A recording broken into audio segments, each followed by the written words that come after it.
You have been trusting the life you fear more than the life you are living. They told you worry protects you, that fear prepares you, that imagining the worst means you are being wise. But if that were true, why does your soul feel so tired? Why does today feel heavy when nothing has happened yet? Why do you keep suffering from a future that has not even touched you? The truth is, the life you are fearing is only a shadow in the mind. But the life you are living is here, breathing, waiting, teaching, and guiding you back to peace. Buddhism reminds us that freedom begins when you stop bowing to every fearful thought and return to what is real. Tonight, you will learn to trust this breath, this moment, this unfinished road. Your mind will slow down, your body will soften, and the future will stop feeling like an enemy. This is not just a lesson about peace. This is a return to the life already holding you. Are you ready? Let's begin. Sometimes the mind becomes so busy trying to survive tomorrow that it forgets to live today. You carry conversations that have not happened yet, fear losses that have not arrived, and quietly prepare your heart for storms that may never come. Little by little, the present moment starts feeling invisible. But peace returns when you finally stop asking life to reveal the whole map before you take the next step. And that is where this journey truly begins. There is a silent suffering many people carry without even realizing it. It is the suffering of needing life to explain itself before they can trust it. They want guarantees before commitment, certainty before movement, proof before peace. They keep telling themselves, once I know everything will work out, then I will relax. But life has never worked that way. The road has always revealed itself one step at a time. This is one of the deepest teachings in Buddhism. The present moment does not need to explain itself in order to have value. A seed underground looks like nothing before it becomes a tree. Winter looks empty before spring quietly returns. In the same way, many parts of your life may feel confusing right now, but confusion is not proof that your path is wrong. Sometimes it simply means you are standing in the middle of your becoming. Fear always demands a full explanation. Peace does not. Fear says, what if this fails? Peace says, walk anyway. Fear says, what if things never improve? Peace says, this moment is still worthy of your presence. The human mind struggles deeply with uncertainty because it wants protection. It wants to predict every possible pain before it arrives. But the strange thing is that this attempt to avoid suffering often creates even more suffering. You begin living as if danger is everywhere. Your body stays tense, your thoughts never rest. Even beautiful moments become interrupted by silent fear. You drink coffee while worrying about next year. You sit with loved ones while mentally preparing for loss. You finally achieve something important, yet your mind immediately asks, but what if it disappears? This is why so many people feel exhausted without understanding why. Their body is living in the present, but their mind is constantly traveling into imaginary futures. Buddhism teaches something radical but deeply healing. It teaches that reality only exists here, not in tomorrow, not in the disaster your mind keeps rehearsing, not in the version of life fear keeps creating. Reality exists in this breath, this room, this step, this moment. And when you begin returning to this moment fully, something changes inside you. Your nervous system softens. Your thoughts slow down. You stop treating life like an emergency that always needs solving. There is a reason peaceful people often seem so calm even during uncertainty. It is not because they know everything will work out perfectly. It is because they stopped demanding certainty before allowing themselves to live. Many people postpone peace. They say, I will finally relax once my finances improve. I will enjoy life once I know the future is secure. I will rest once everything makes sense. But life keeps moving while they wait. Years pass inside mental tension. Opportunities disappear because fear convinced them they were not ready yet. Meanwhile, the present moment keeps whispering quietly, "I am here now. Please stop abandoning me." One of the saddest habits people develop is constantly leaving today emotionally. They are physically present but mentally absent.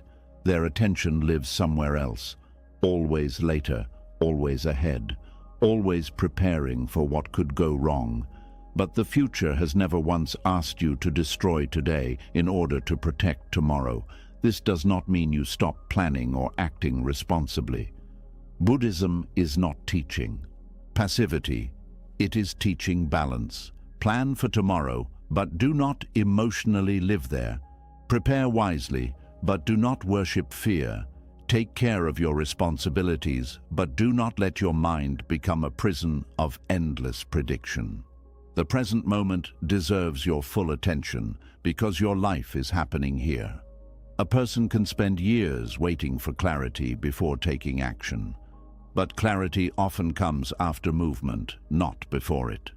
Think about how children learn to walk. They do not wait until they completely understand balance. They fall, wobble, adjust, and slowly discover stability through experience itself. Life continues teaching this same lesson in adulthood, but fear convinces us we need perfect certainty first. You do not. Some roads only make sense after you have already walked them. There are people right now grieving opportunities they never took because fear demanded impossible guarantees. Relationships they never entered, dreams they never explored, places they never visited, truths they never spoke aloud. They waited for fear to disappear first. But fear rarely disappears through waiting. It weakens through movement. Buddhist wisdom often compares life to crossing a river. You do not stand frozen at the shore demanding to see every current before stepping forward. You cross carefully, one step at a time, adjusting as the water moves around you. The present road teaches while you walk it. And strangely, many of the things you once feared never even happened.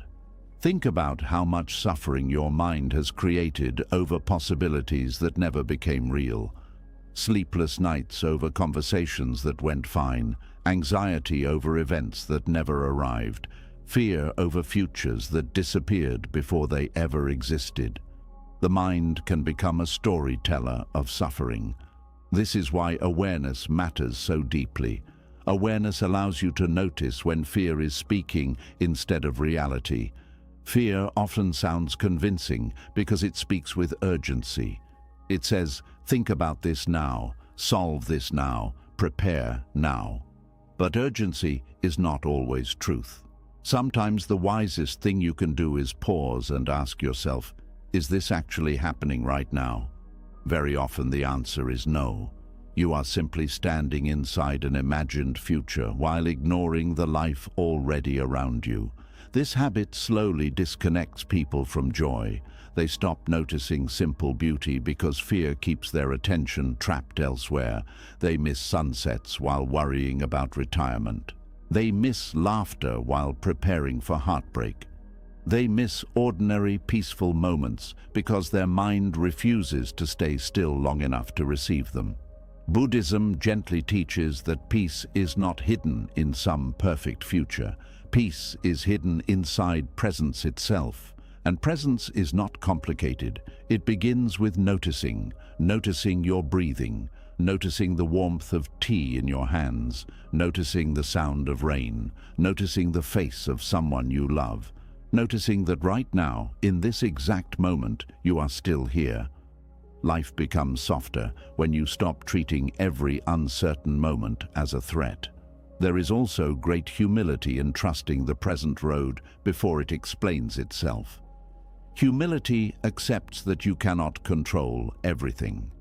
It accepts that life will always contain mystery. Some answers arrive slowly. Some chapters remain unfinished for years.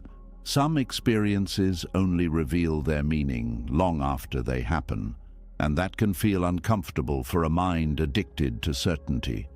But certainty has never truly existed anyway. People try desperately to secure life completely, yet life keeps changing. Jobs change, bodies age, relationships shift, seasons pass. The illusion of total control eventually breaks for everyone. Buddhism does not see this as tragedy, it sees it as truth. And truth, once accepted, becomes strangely freeing. When you stop demanding permanent certainty from life, you stop panicking every time change appears. You understand that uncertainty is not a mistake in existence. It is part of existence itself. This realization changes how you move through difficult seasons. Instead of asking, "Why is this happening to me?" you begin asking, "What is this moment teaching me?" Instead of resisting every unknown, you become more curious about life itself. Instead of collapsing every time fear appears, you learn to sit beside discomfort without immediately obeying it. That is real inner strength. Not becoming fearless, but becoming less controlled by fear. Even Buddha himself taught that suffering often comes from attachment. And one of the strongest attachments humans carry is attachment to certainty. We want fixed outcomes, guaranteed futures, permanent comfort. But life keeps reminding us that everything changes. The moment you stop fighting this truth, your heart becomes lighter. You no longer need every chapter to reveal its ending immediately. You no longer panic when life feels unclear. You stop measuring your peace based on how predictable your future looks. Instead, you begin trusting your ability to meet life as it comes. This is a much deeper kind of security. Most people search for safety outside themselves, but external life will always remain partly uncertain. Real peace comes from building an inner relationship with uncertainty itself, a quiet understanding that says, even if life changes, I will meet it one moment at a time. That trust changes everything. It allows you to rest again. It allows you to sleep without carrying tomorrow in your chest. It allows you to enjoy ordinary moments without mentally escaping them. It allows you to stop turning every unknown into a catastrophe before it happens. There is something deeply sacred about finally allowing yourself to be where you are, not 5 years ahead, not trapped inside yesterday, here. Many people believe spiritual peace means reaching some perfect emotional state where fear never appears again. But Buddhism teaches something more compassionate. Peace is not the absence of uncertainty. It is the ability to remain grounded even while uncertainty exists. The ocean still has waves, yet its depth remains calm. Your mind can learn this too. Thoughts will still come. Fear may still visit sometimes, but you stop treating every fearful thought like prophecy. You stop building your identity around anxiety. You stop assuming uncertainty means danger. Instead, you breathe, you observe, you return, again and again. This returning becomes a form of healing, and over time, you begin noticing something beautiful. Life was never asking you to predict everything. It was only asking you to participate honestly in the moment you are in. There are people who spend their entire lives mentally preparing for pain, only to realize they forgot to actually live. They waited for certainty that never arrived. They postponed joy until conditions felt perfect. They delayed peace until fear disappeared completely. But peace does not arrive when life becomes fully predictable. Peace arrives when you stop demanding that it must. Tonight, as you continue listening, let yourself loosen your grip on the future a little. You do not need to solve your whole life right now. You do not need every answer tonight. You do not need to carry every possible tomorrow inside your mind. The road beneath your feet is enough for now. Trust the step you can see. Trust the breath you are taking.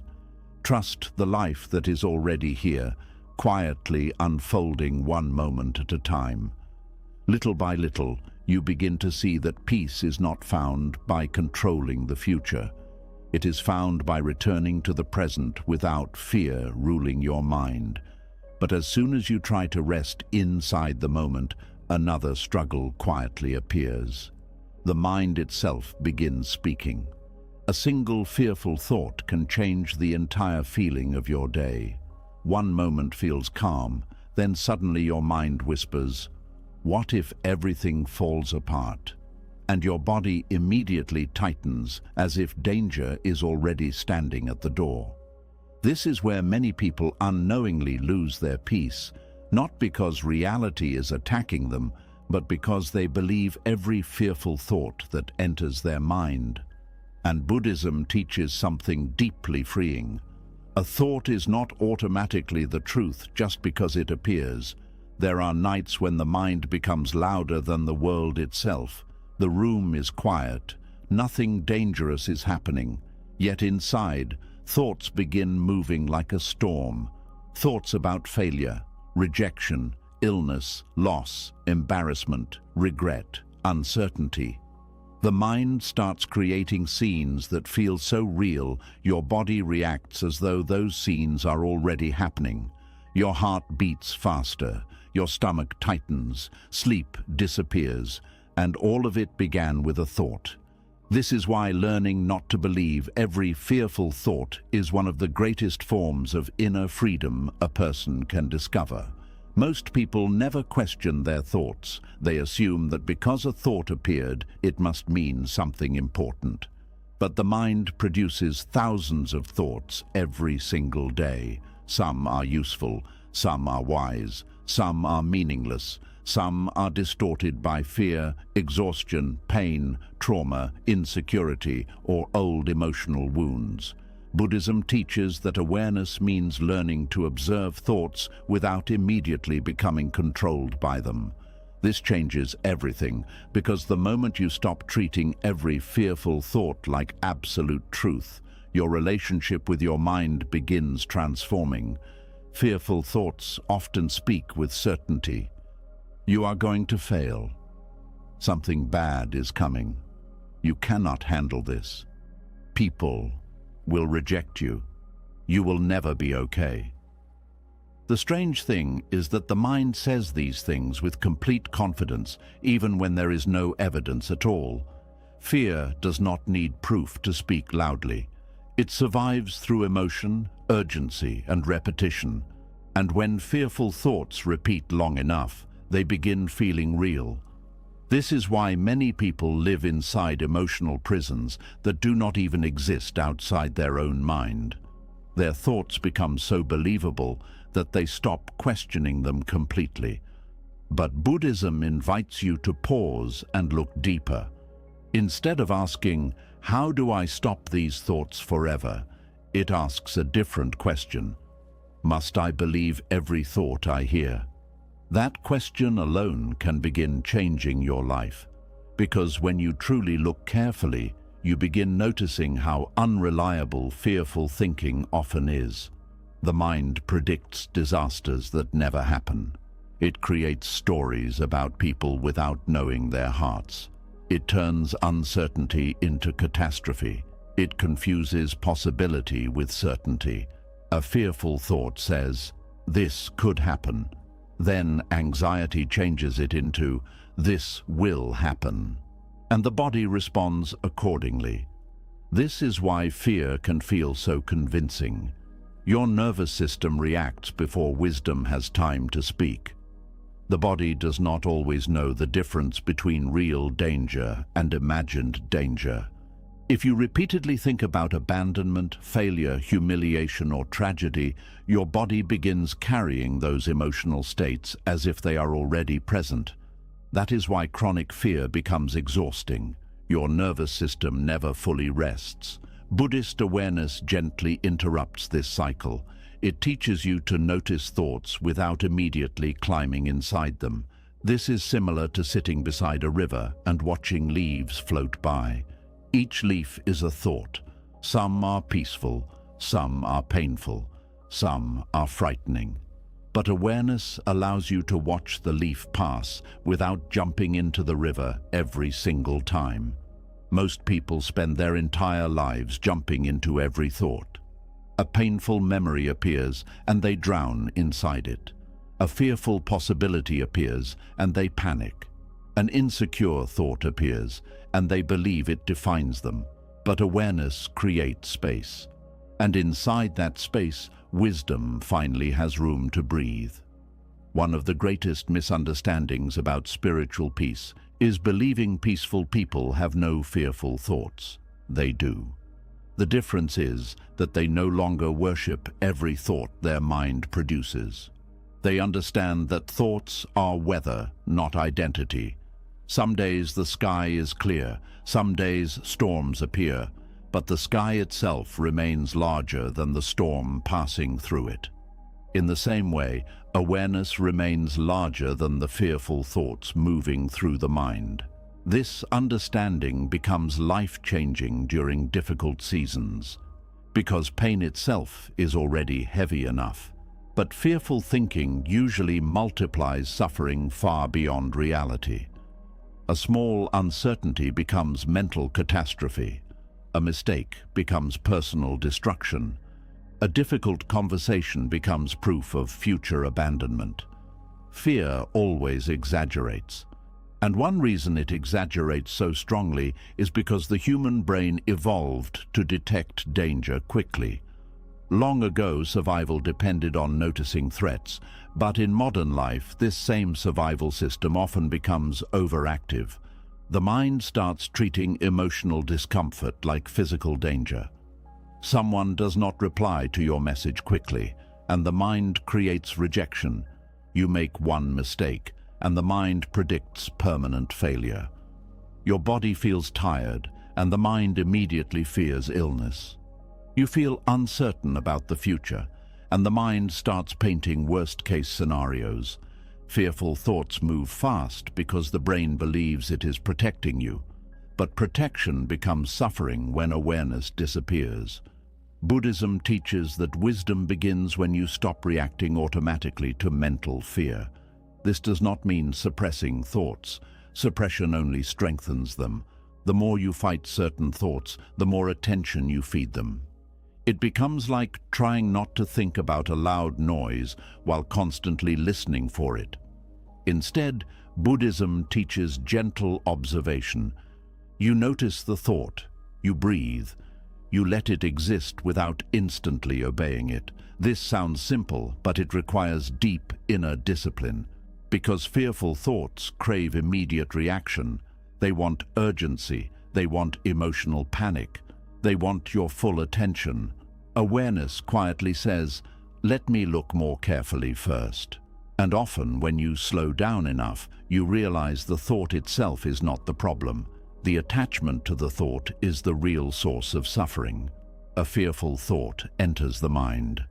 That part is natural, but then the mind grabs onto it, repeats it, builds stories around it, predicts outcomes, creates emotional movies, and slowly a single passing thought becomes an entire emotional world. Many people suffer more from imagined futures than present reality. That is why mindfulness matters so deeply. Mindfulness returns you to direct experience instead of mental storytelling. Right now, perhaps your breathing is steady. Right now, perhaps you are safe. Right now, perhaps the disaster exists only inside thought. Mindfulness reconnects you to what is actually happening instead of what fear predicts could happen. This does not mean ignoring real problems. Buddhism never teaches denial. If action is needed, you take action. If responsibility exists, you handle it wisely. But fear often creates suffering long before any real action is even necessary. Some people spend years emotionally rehearsing tragedies that never arrive. They live in constant anticipation of pain. And sadly, this habit steals their ability to experience peace, even during beautiful moments. Fearful thinking disconnects people from life itself. You can sit beside the ocean while mentally drowning somewhere else. You can receive love while secretly expecting loss. You can achieve something meaningful, yet immediately fear losing it. Fear makes the mind incapable of resting, and when the mind never rests, the soul becomes tired. This is why Buddhist practice places so much importance on stillness. Stillness allows you to finally hear your thoughts clearly instead of being unconsciously dragged by them. Most people move so quickly through life, they never stop to examine the quality of their own thinking. But when you sit quietly, you begin noticing patterns. You notice how often fear repeats old stories.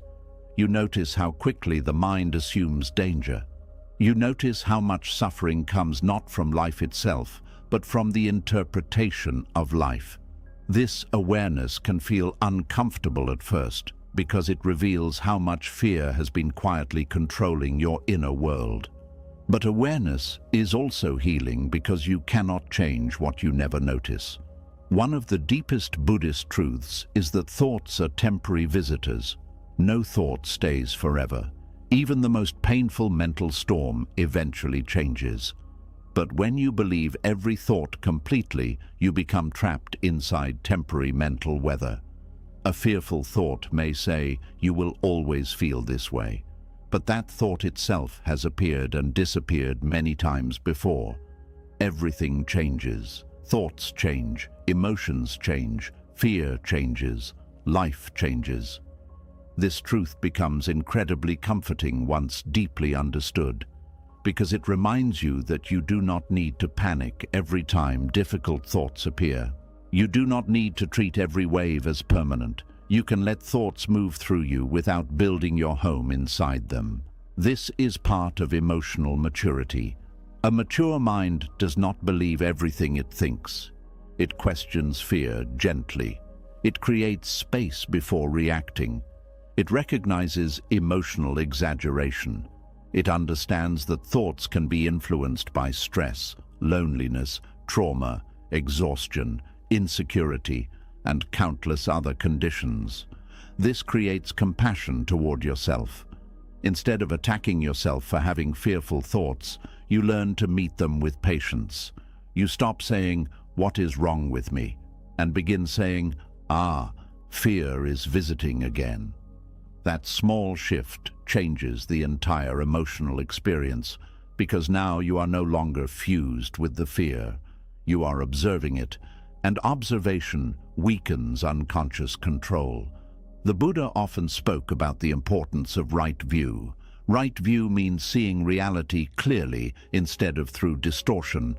Fear distorts reality constantly. It magnifies uncertainty. It shrinks hope. It predicts permanence during temporary moments. But awareness restores balance. You begin seeing thoughts as mental events, not commands. This becomes especially important in moments of emotional pain. After heartbreak, failure, rejection, or disappointment, fearful thoughts often become extremely convincing. The mind says, "You will never recover. You will always be alone. Your life is ruined." But these thoughts are usually emotional reactions, not objective truth. And if you can avoid fully identifying with them, healing becomes possible much sooner. Many people accidentally deepen suffering by treating temporary emotional thoughts as permanent life conclusions. Buddhism teaches patience during emotional storms, not passive waiting, but grounded awareness. A reminder that thoughts are not solid reality. They are passing mental formations. There is also incredible freedom in realizing you are not your thoughts. You are the awareness witnessing them. This difference matters deeply, because if you believe you are your fearful thoughts, every dark thought feels like your identity. But if you are the awareness observing thoughts, then thoughts become experiences passing through consciousness, not definitions of who you are. Clouds move through the sky, but they are not the sky itself. Fear moves through the mind, but it is not the entirety of your being. This understanding slowly creates inner stability. You stop collapsing every time anxiety appears. You stop assuming every fear deserves full attention. You become more grounded inside yourself. And strangely, the less you fear fearful thoughts themselves, the weaker their control becomes. Many people suffer twice, first from life, then from fearing their own thoughts about life. But awareness softens this second layer of suffering. You learn that a fearful thought does not automatically require panic. Sometimes it simply requires patience, breathing, and gentle observation. There is also deep wisdom in realizing that not every thought deserves engagement. Some thoughts are like strangers knocking on the door of your mind. You do not need to invite all of them inside for tea. Some thoughts can simply be noticed and allowed to pass. This saves enormous emotional energy, because many people spend hours arguing internally with thoughts that were never worthy of serious attention in the first place. A random fear appears, and they begin mentally wrestling with it all day. But awareness learns discernment. It asks, is this thought helpful? Is this thought true? Is this thought creating clarity or unnecessary suffering?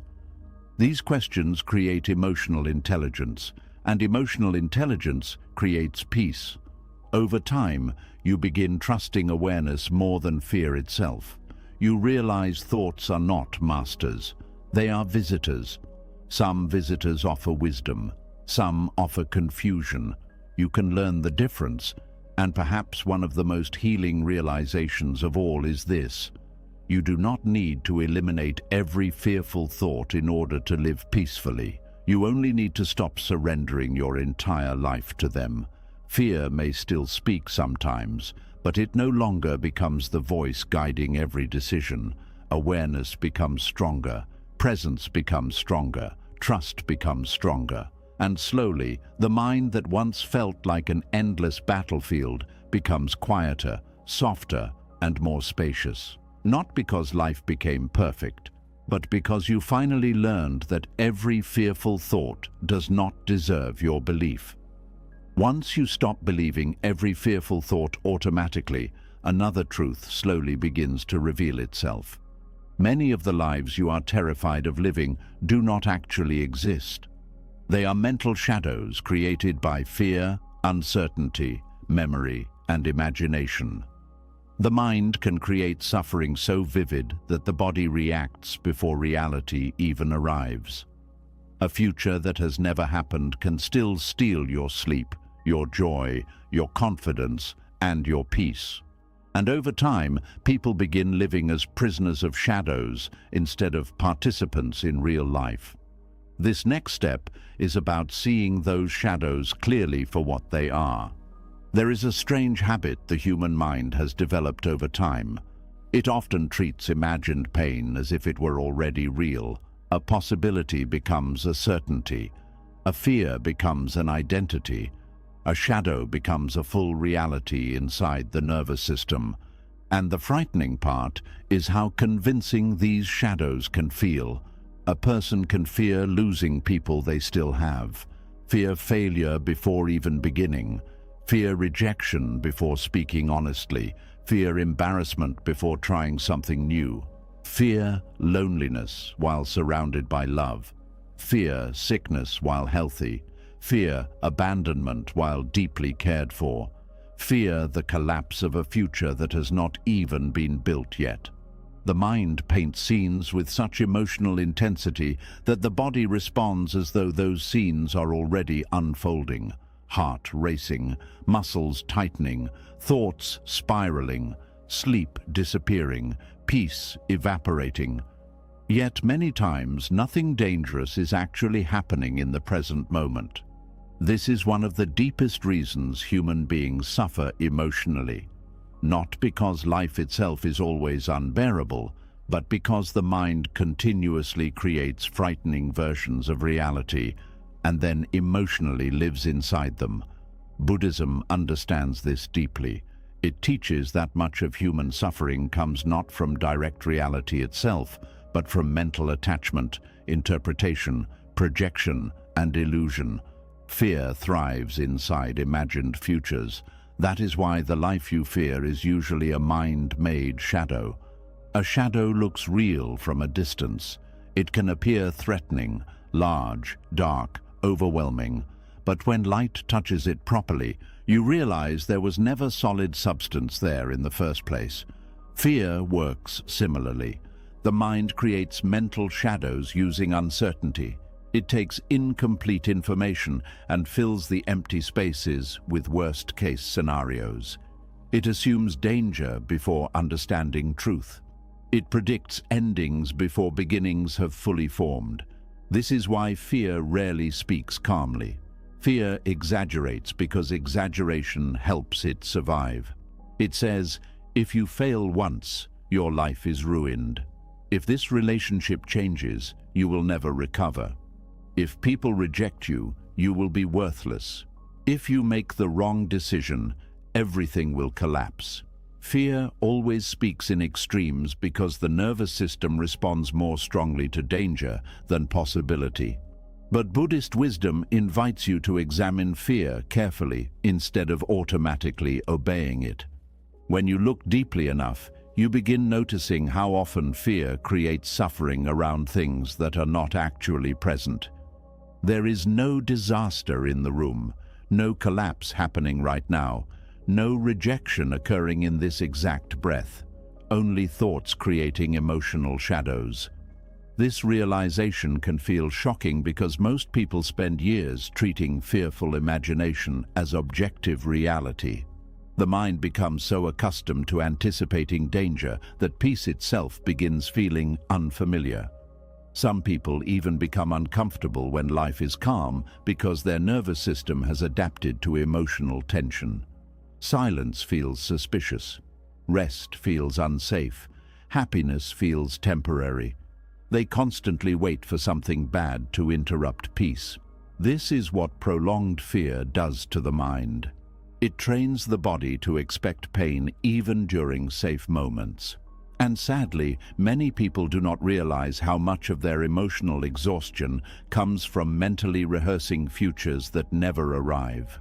They carry invisible tragedies every day, arguments that never happen, losses that never occur, failures that never unfold, humiliations that exist only in imagination. The body cannot easily distinguish between vividly imagined suffering and present suffering. That is why fearful thinking feels physically draining. The nervous system reacts to imagined danger with real chemical responses. Stress hormones rise, muscles tighten, breathing shortens, sleep becomes restless, energy decreases. Over time, people become exhausted by realities they are mentally creating themselves.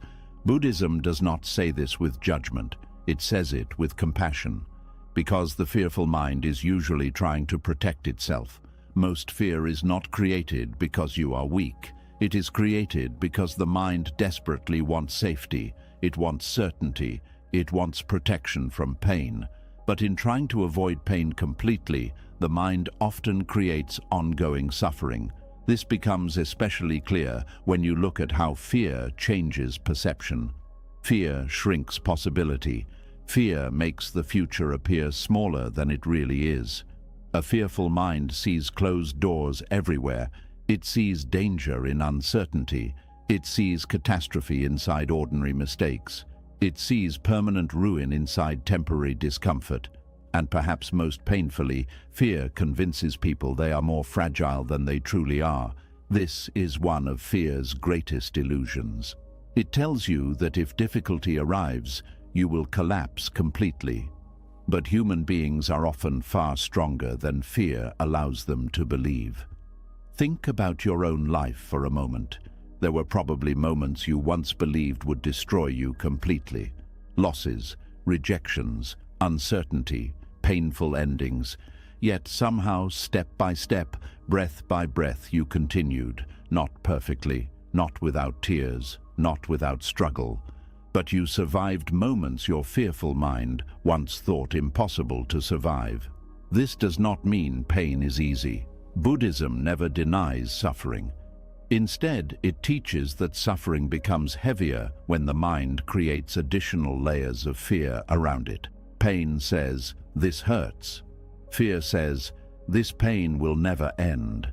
Pain says, "This situation is difficult." Fear says, "Your entire future is ruined." Fear expands suffering far beyond the present moment, and often it does so through shadows rather than facts. This is why awareness matters so deeply. Awareness shines light onto mental shadows.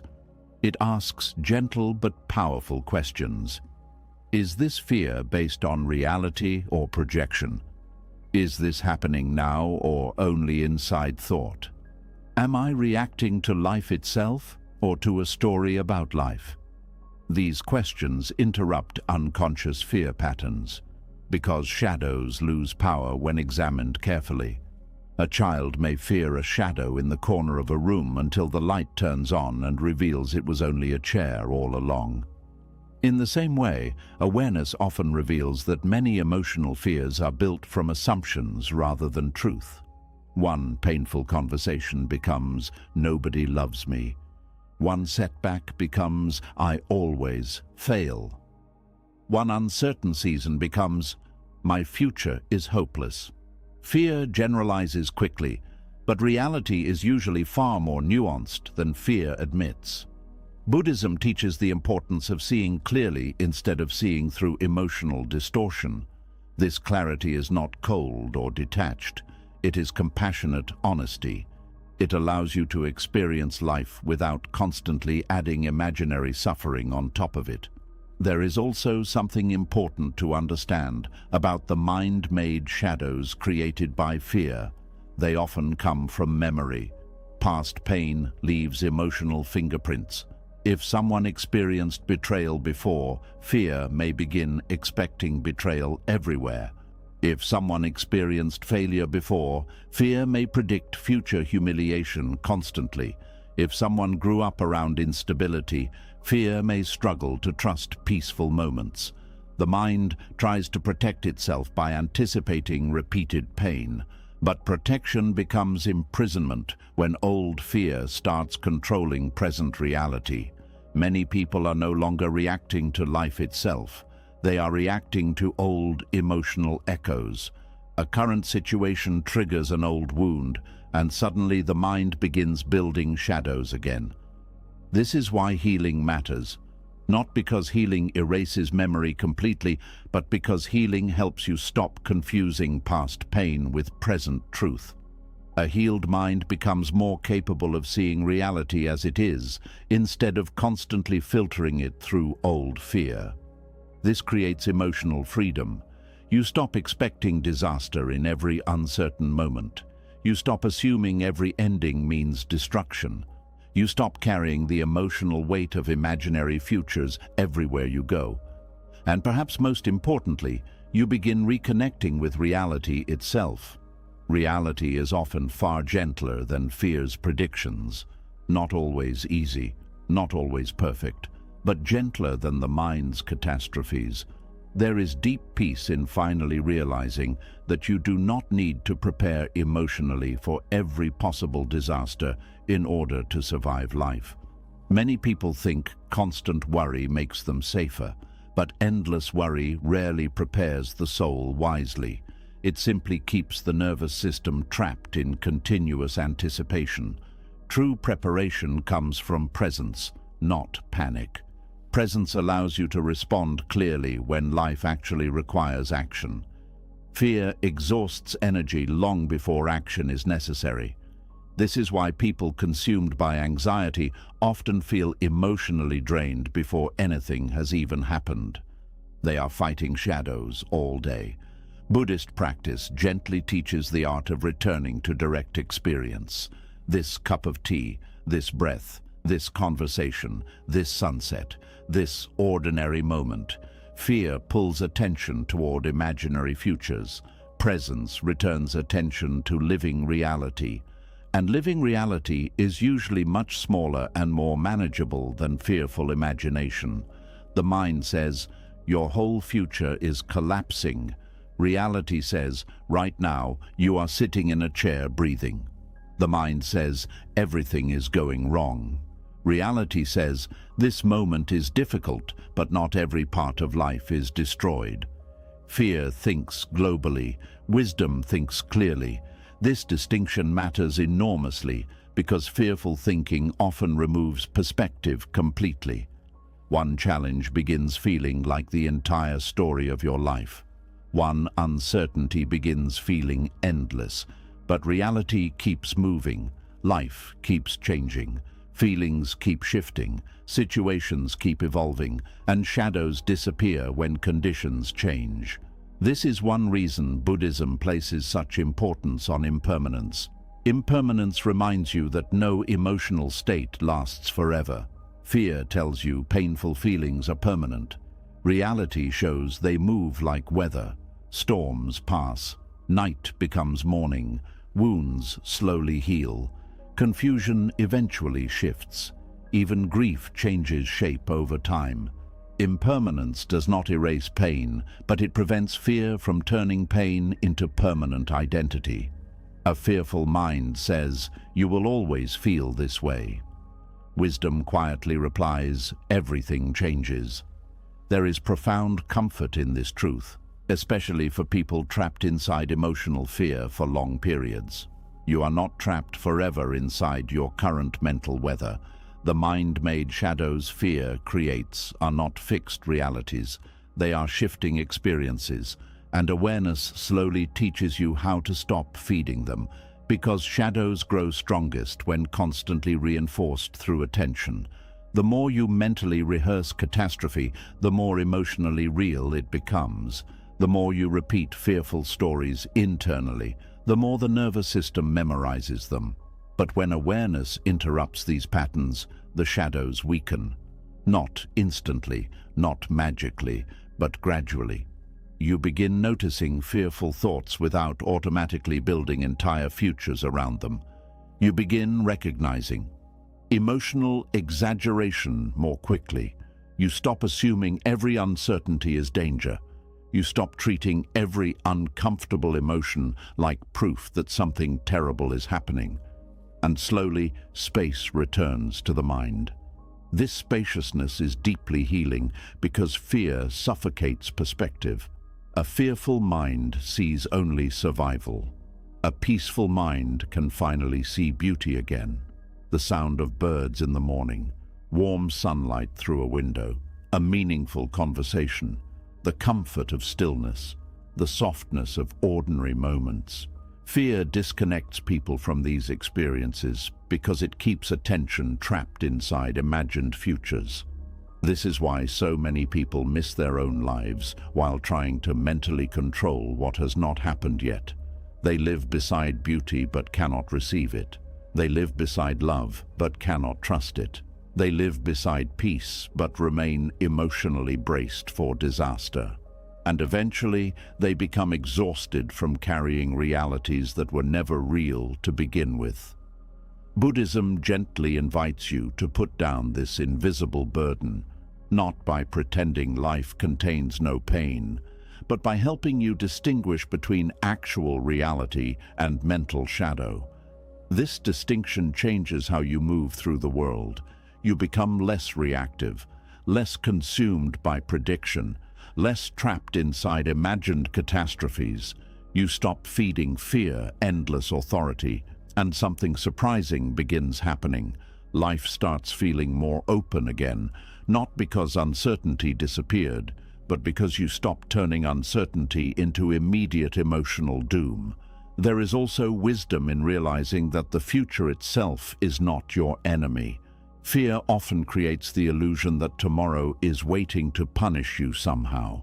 But tomorrow has not even arrived yet. The mind simply fills empty space with fearful projection. And what if the future contains support you cannot yet see? What if it contains healing, growth, unexpected kindness, new beginnings, peace you cannot currently imagine? Fear rarely predicts those possibilities. It focuses almost entirely on danger, but reality contains far more complexity than fear admits. Life has surprised you before in beautiful ways too. Unexpected friendships, moments of courage, new opportunities, healing after pain, strength during difficulty. The fearful mind forgets these truths because it becomes hypnotized by shadows. But awareness remembers. Awareness sees more clearly. Awareness notices that fear is often a storyteller, not a prophet. And this understanding becomes one of the most freeing realizations on the spiritual path. You do not need to live under the authority of every shadow your mind creates. You can acknowledge fear without worshipping it. You can experience uncertainty without collapsing inside it. You can move through life without constantly preparing for imaginary destruction. And perhaps tonight, as your breathing slows and your mind softens a little more, you can begin noticing how many fears were only shadows all along, not solid reality, not destiny, not prophecy, just frightened thoughts passing through the human mind. As the grip of control slowly loosens, something else begins to reveal itself beneath the noise. Much of human exhaustion does not come only from fear of tomorrow. It also comes from the inability to accept today as enough. The mind keeps whispering that this moment is incomplete, that you should be further ahead, more successful, more healed, more certain, more productive. And because of that constant pressure, even ordinary days begin feeling like failures instead of life itself. But there is a quiet kind of freedom waiting for the person who finally stops fighting the present moment. There is a sadness many people carry that is difficult to explain. Their life may not be collapsing. Nothing terrible may be happening. Yet deep inside, there is a constant feeling that something is missing, something unfinished, something not good enough. They wake up already feeling behind. Behind financially, behind emotionally, behind spiritually, behind compared to others. Even peaceful moments become interrupted by an invisible pressure that says, this should be more. This pressure has become so normal in modern life that many people no longer question it. They assume constant dissatisfaction is simply adulthood. But Buddhism teaches something very different. It teaches that endless dissatisfaction often comes from the inability to fully arrive inside the life already happening. People keep postponing contentment. I will finally feel at peace once I achieve this. I will finally rest once I become that. I will finally enjoy life once everything improves. But the strange thing is that the mind rarely stops moving the finish line. One goal is reached, and another immediately appears. One problem disappears, and the mind quickly searches for the next thing to worry about. This creates a life where the soul is never allowed to fully rest. Even accomplishments lose their emotional warmth quickly because the mind immediately shifts toward what is still incomplete. And slowly, people become emotionally unavailable to their own lives. They stop tasting ordinary moments, stop noticing small beauty, stop feeling gratitude naturally, not because life contains no beauty, but because the mind keeps insisting that the present is insufficient. This is why letting today be enough is not laziness. It is spiritual maturity.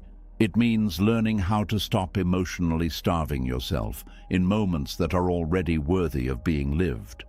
There is enormous quiet power in saying, this moment matters too, not because life is perfect, not because there are no goals left, but because your entire existence should not depend on some future version of reality before you finally allow yourself peace.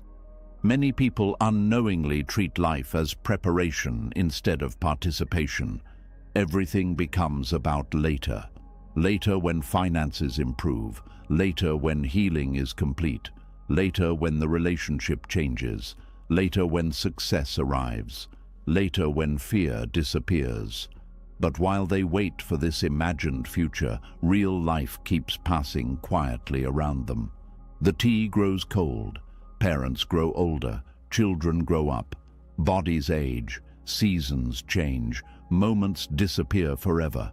And one day, people suddenly realize they spent years mentally absent from the very life they were trying so hard to improve. This realization can feel heartbreaking, because no future achievement can fully replace missed presence.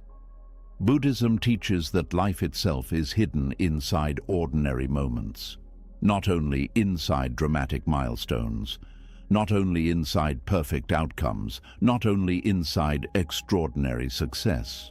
Peace often hides inside very small things: a slow morning, a deep breath, warm sunlight entering a room, a calm conversation, silence after rain, the feeling of being alive without needing to prove anything for a moment. But people miss these experiences constantly because the mind remains trapped inside striving. Striving itself is not always wrong. Growth matters, responsibility matters, purpose matters. Buddhism does not teach passivity or apathy, but there is a difference between healthy movement and endless emotional dissatisfaction. Healthy movement says, "I can continue growing while still appreciating today." Emotional dissatisfaction says, "Nothing is enough until I become someone else." That second voice creates deep suffering because it disconnects you from your own life.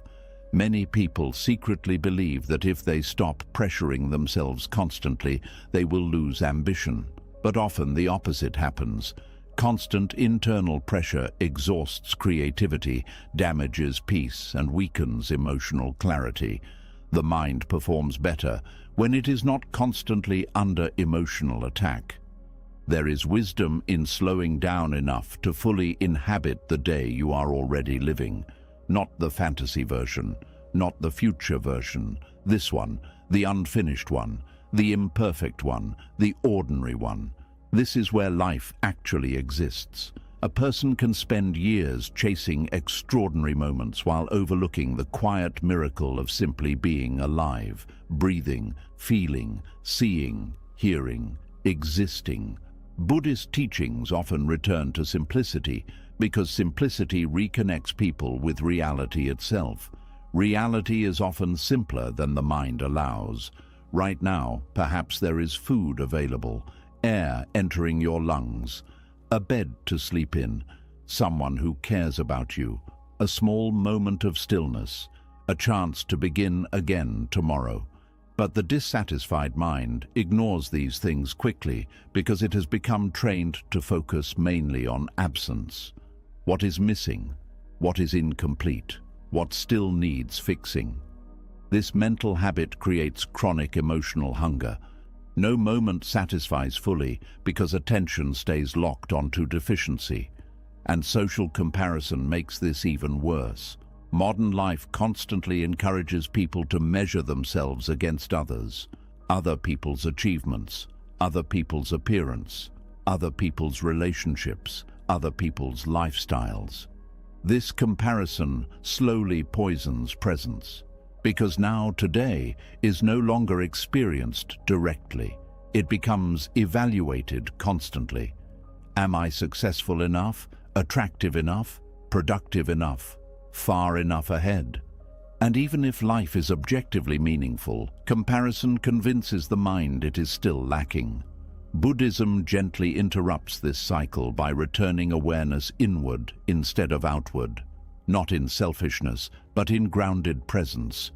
You begin asking different questions. Am I awake to my life right now? Am I fully here?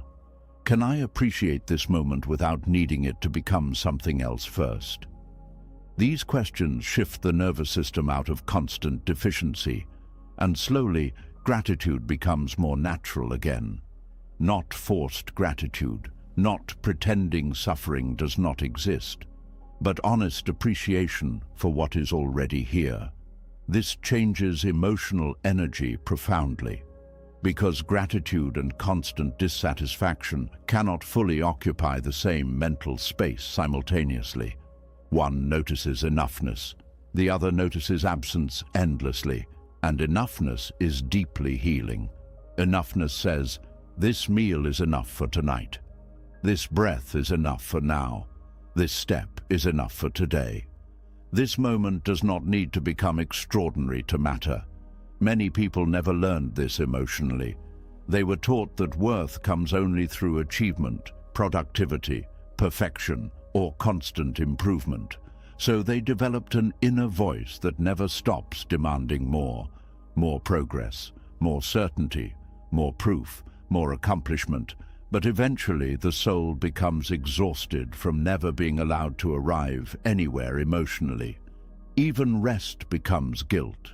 Even slowing down feels wrong. Even peaceful moments become interrupted by the thought, I should be doing something else. This is one reason so many people struggle to truly relax. Their nervous system has become addicted to striving. Stillness feels unfamiliar. Enoughness feels suspicious. Presence feels unproductive. But Buddhism teaches that there is wisdom in stopping long enough to fully inhabit your own existence, not rushing through every moment searching for the next thing, not constantly turning life into a problem to solve, not measuring your worth every hour, just being. This sounds simple, but for many people it is incredibly difficult. Because modern life rewards endless motion, the mind becomes convinced that slowing down means falling behind. Yet what does behind even mean in a human life? Flowers bloom at different times, trees grow differently, seasons unfold uniquely. Nature itself does not compare constantly, only humans torture themselves this way, and much suffering disappears when comparison loosens its grip. You stop needing your life to look exactly like someone else's timeline. You stop treating your current season as failure simply because it looks different. You stop believing peace belongs only to people who have already arrived. Because the truth is, many people who appear successful externally still feel emotionally restless internally. Achievement alone does not create peace. A person can accomplish enormous things while remaining unable to enjoy ordinary existence.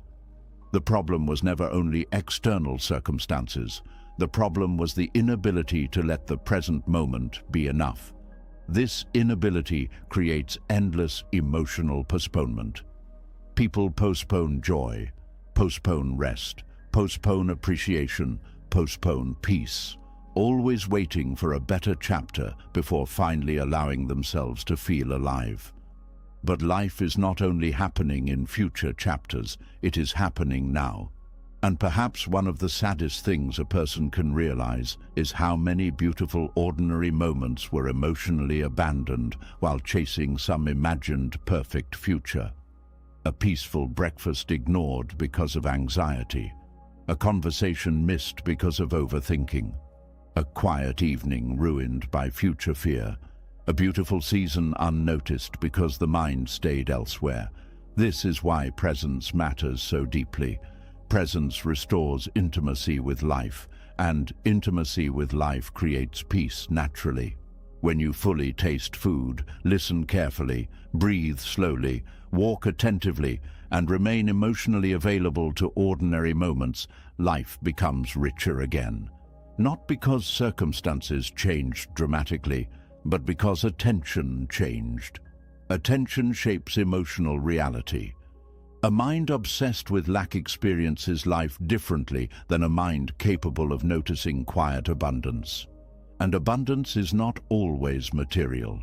Sometimes abundance is simply enough emotional space to appreciate being alive.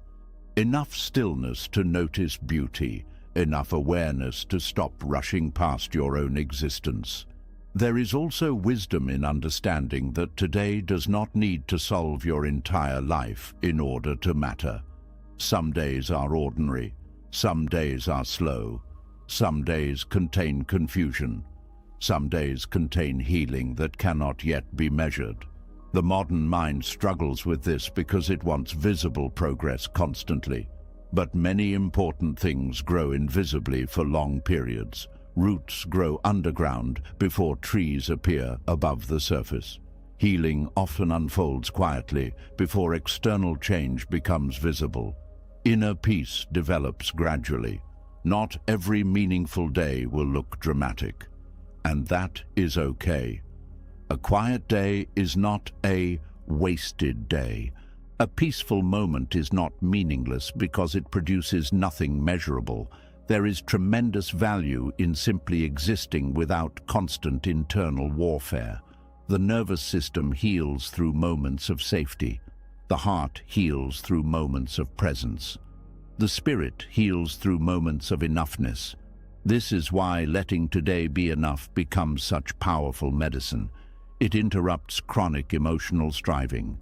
It softens perfectionism. It weakens comparison. It allows gratitude to breathe again. And slowly, life begins feeling more human, more spacious, more livable. You stop carrying the crushing pressure to become extraordinary every moment. You stop turning every day into a test of worthiness. You stop demanding impossible emotional perfection from yourself. Instead, you begin meeting life more gently. And gentleness is deeply transformative. A gentle mind notices beauty more easily. A gentle mind forgives mistakes more naturally. A gentle mind allows rest without guilt. A gentle mind does not constantly punish itself for being unfinished. This gentleness becomes especially important during difficult seasons. Sometimes survival itself is enough. Sometimes getting through the day with honesty and softness is already meaningful. But the perfectionistic mind rejects this truth. It says, you should be stronger, further ahead, doing more, healing faster. And this harshness creates additional suffering on top of existing pain. Buddhism offers another path. Compassion, not self-pity. Compassion, the willingness to stop treating yourself like a machine that must constantly produce value in order to deserve peace. You are already a living being, not a project that must earn existence. This realization changes how the heart experiences daily life. You stop asking every moment to justify itself through productivity or achievement. You begin allowing moments to simply exist. Tea can simply be tea. Rest can simply be rest. Silence can simply be silence. A walk can simply be a walk. Life becomes less emotionally complicated. And strangely, this simplicity creates deeper fulfillment than endless striving ever could. Because the soul does not actually crave constant achievement.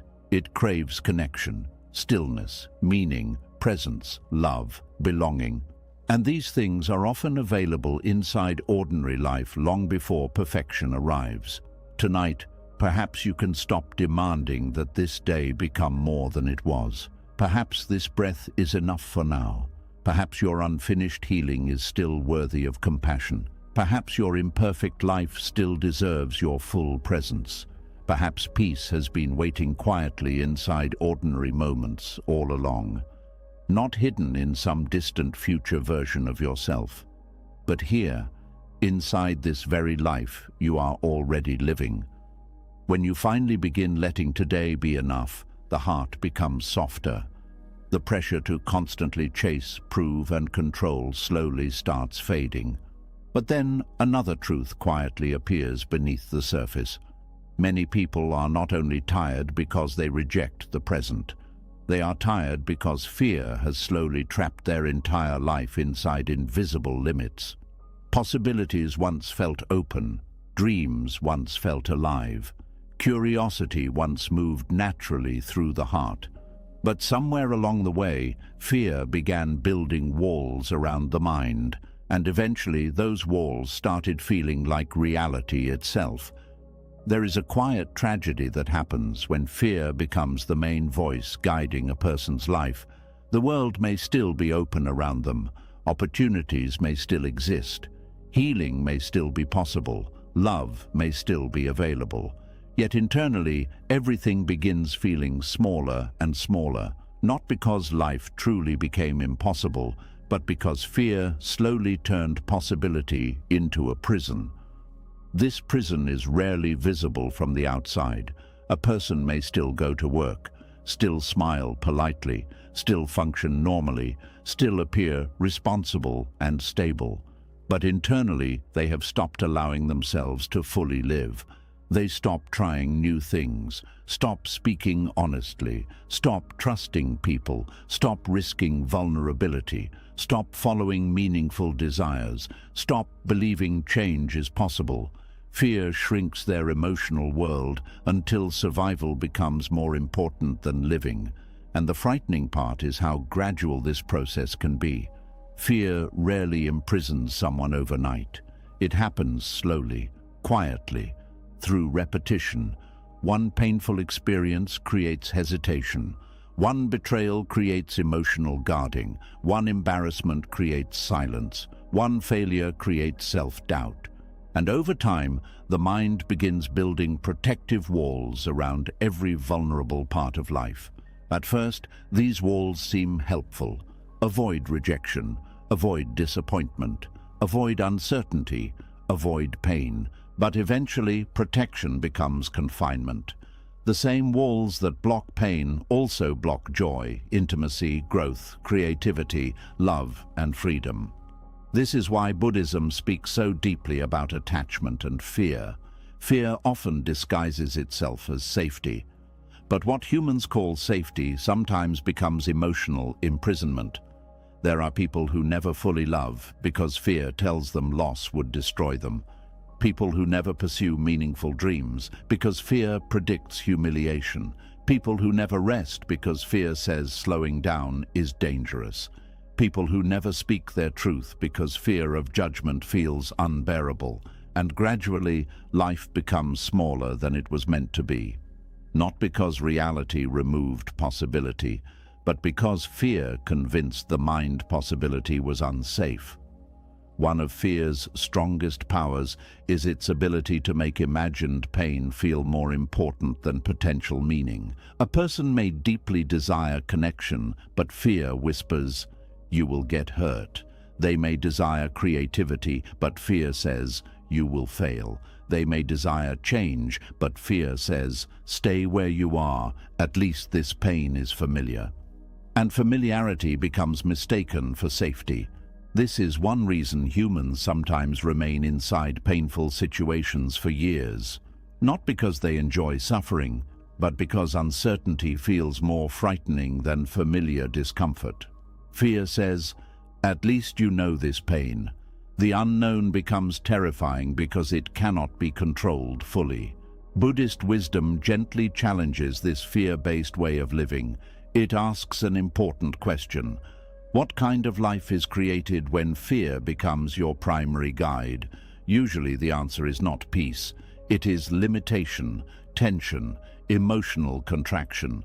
A life organized mainly around avoiding discomfort instead of experiencing truth.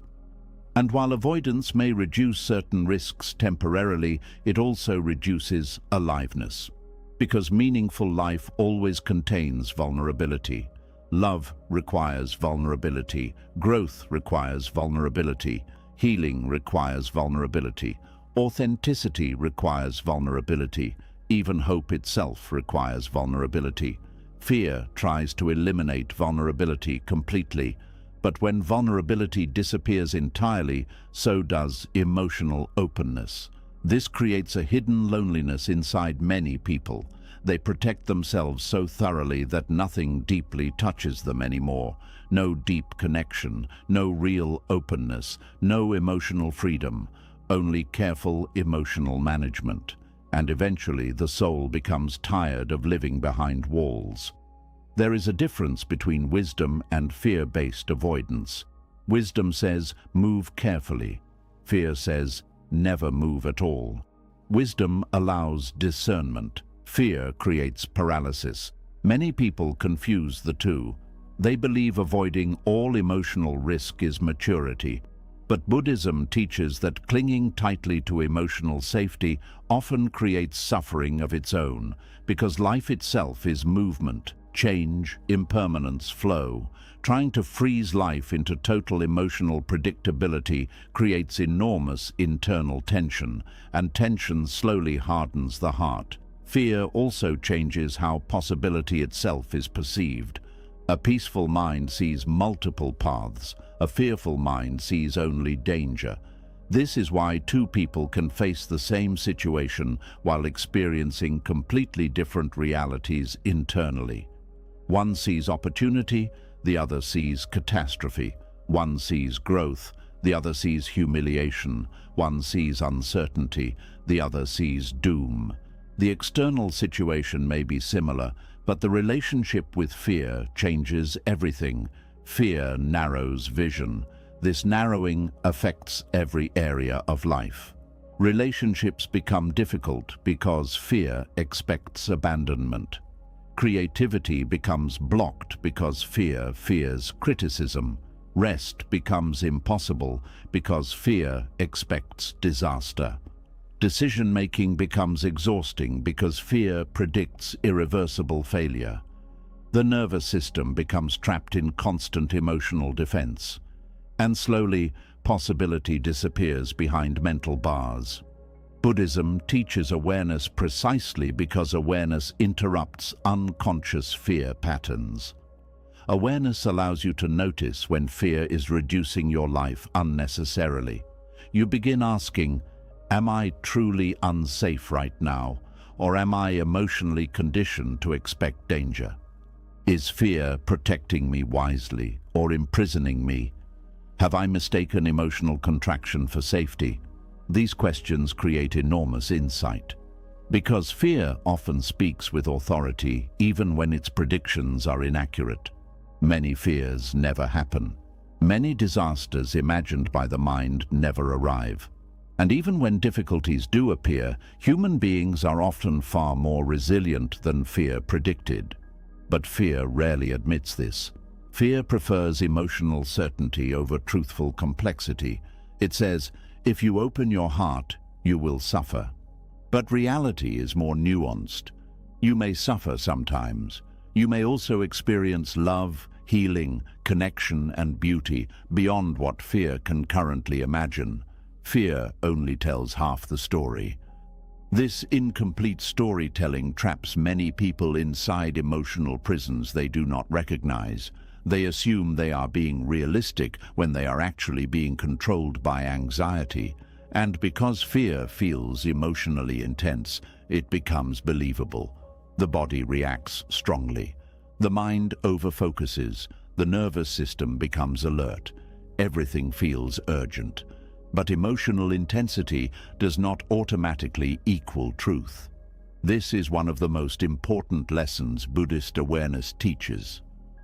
A thought can feel powerful and still be distorted. A fear can feel convincing and still be incomplete. A possibility can feel dangerous while secretly containing growth. Many important experiences in life initially feel uncertain. The first honest conversation, the first vulnerable moment after heartbreak, the first attempt after failure, the first step into change. Fear usually appears before meaningful expansion. This is natural. The problem begins when fear becomes the final decision maker instead of simply a passing emotional response, because then life becomes organized around emotional avoidance, and avoidance slowly weakens confidence. Each avoided experience teaches the nervous system, yes, this really was too dangerous. Avoidance temporarily reduces anxiety, but it strengthens fear long-term. This creates a painful cycle. The more fear controls decisions, the smaller life becomes. The smaller life becomes, the less confidence grows. The less confidence grows, the stronger fear appears. And eventually, even small risks begin feeling overwhelming. This is how possibility turns into prison. Not through one dramatic moment, but through repeated emotional retreat. Buddhism offers another path. Instead of organizing life entirely around fear reduction, it teaches presence, courage, and compassionate awareness. Not reckless behavior, not ignoring danger, but learning how to remain open without constantly retreating from uncertainty. This openness restores aliveness. You begin participating in life again instead of merely defending yourself from it.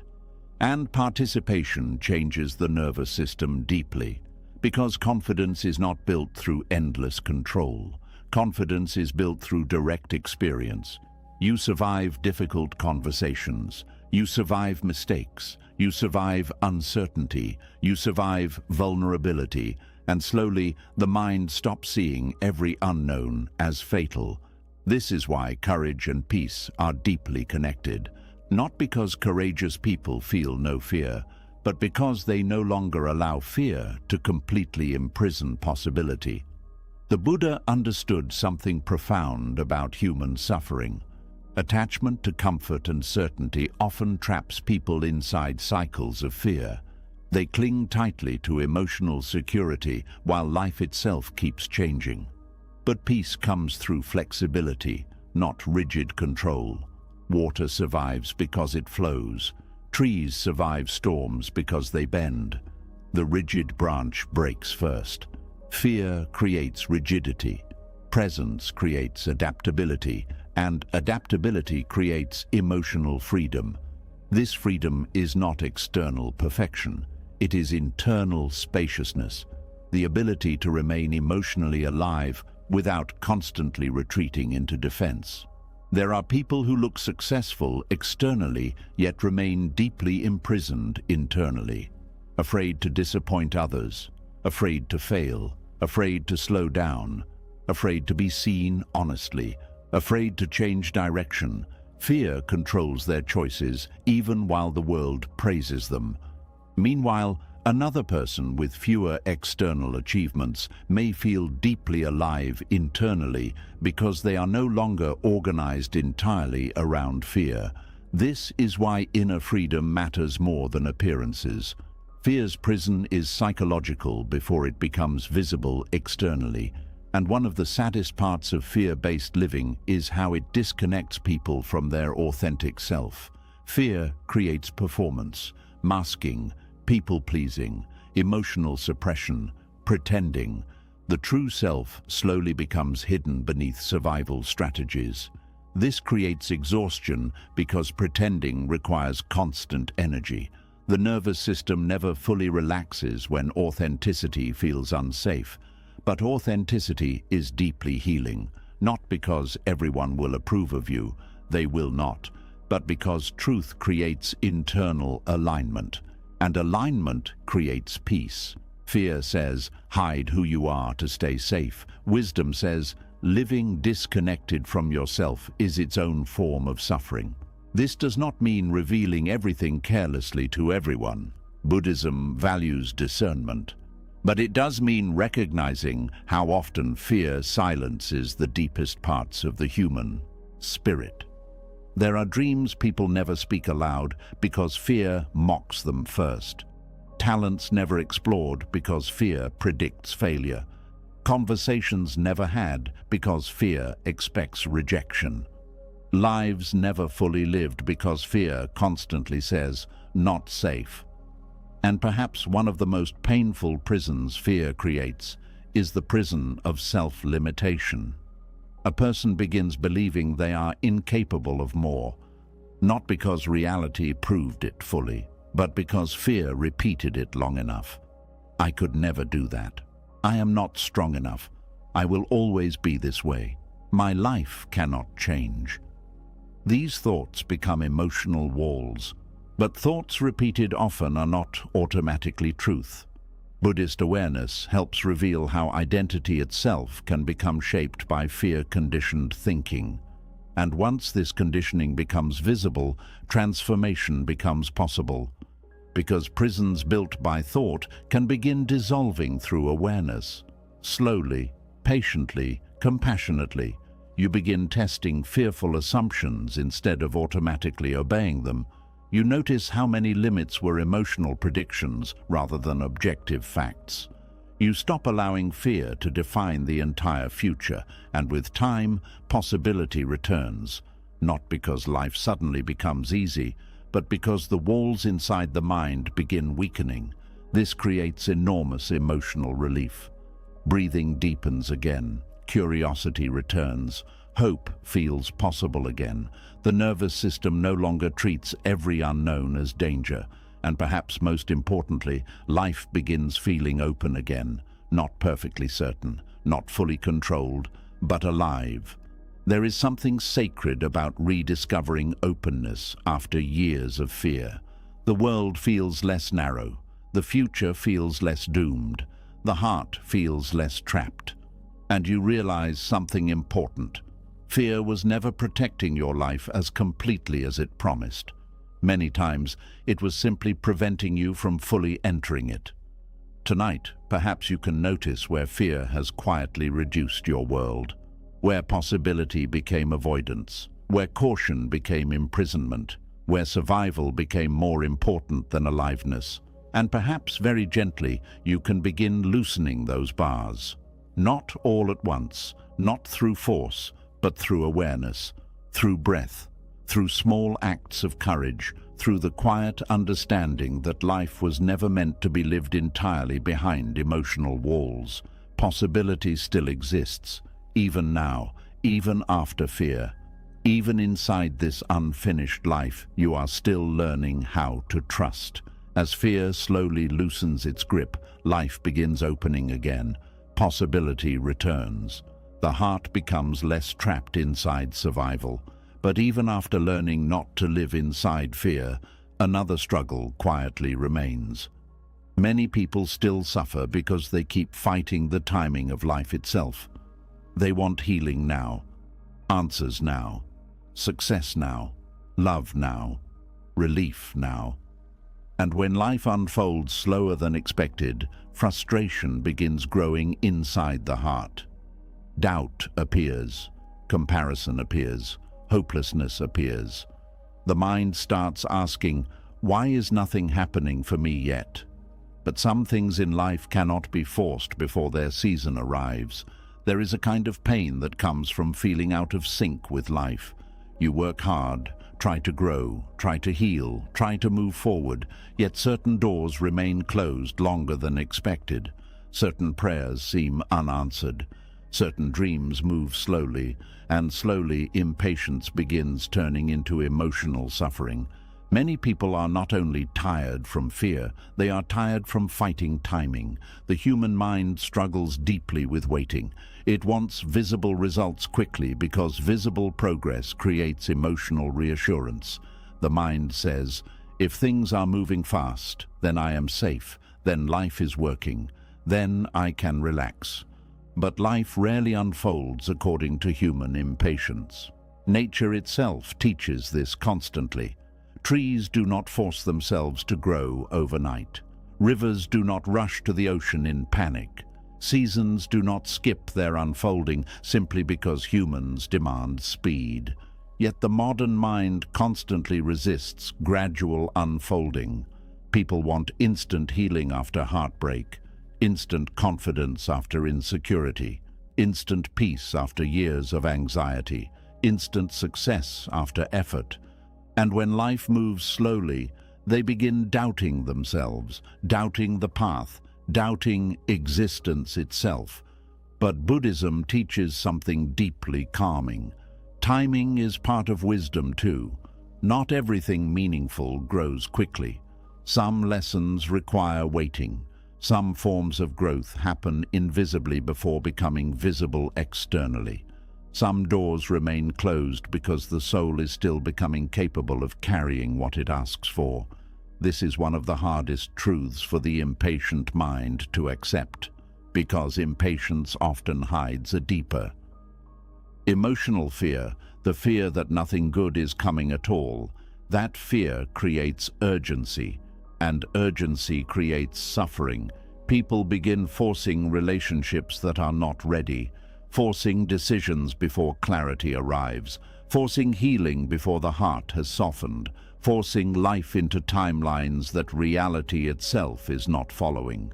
And eventually, exhaustion appears, not because life failed them, but because they kept trying to control the natural unfolding of things.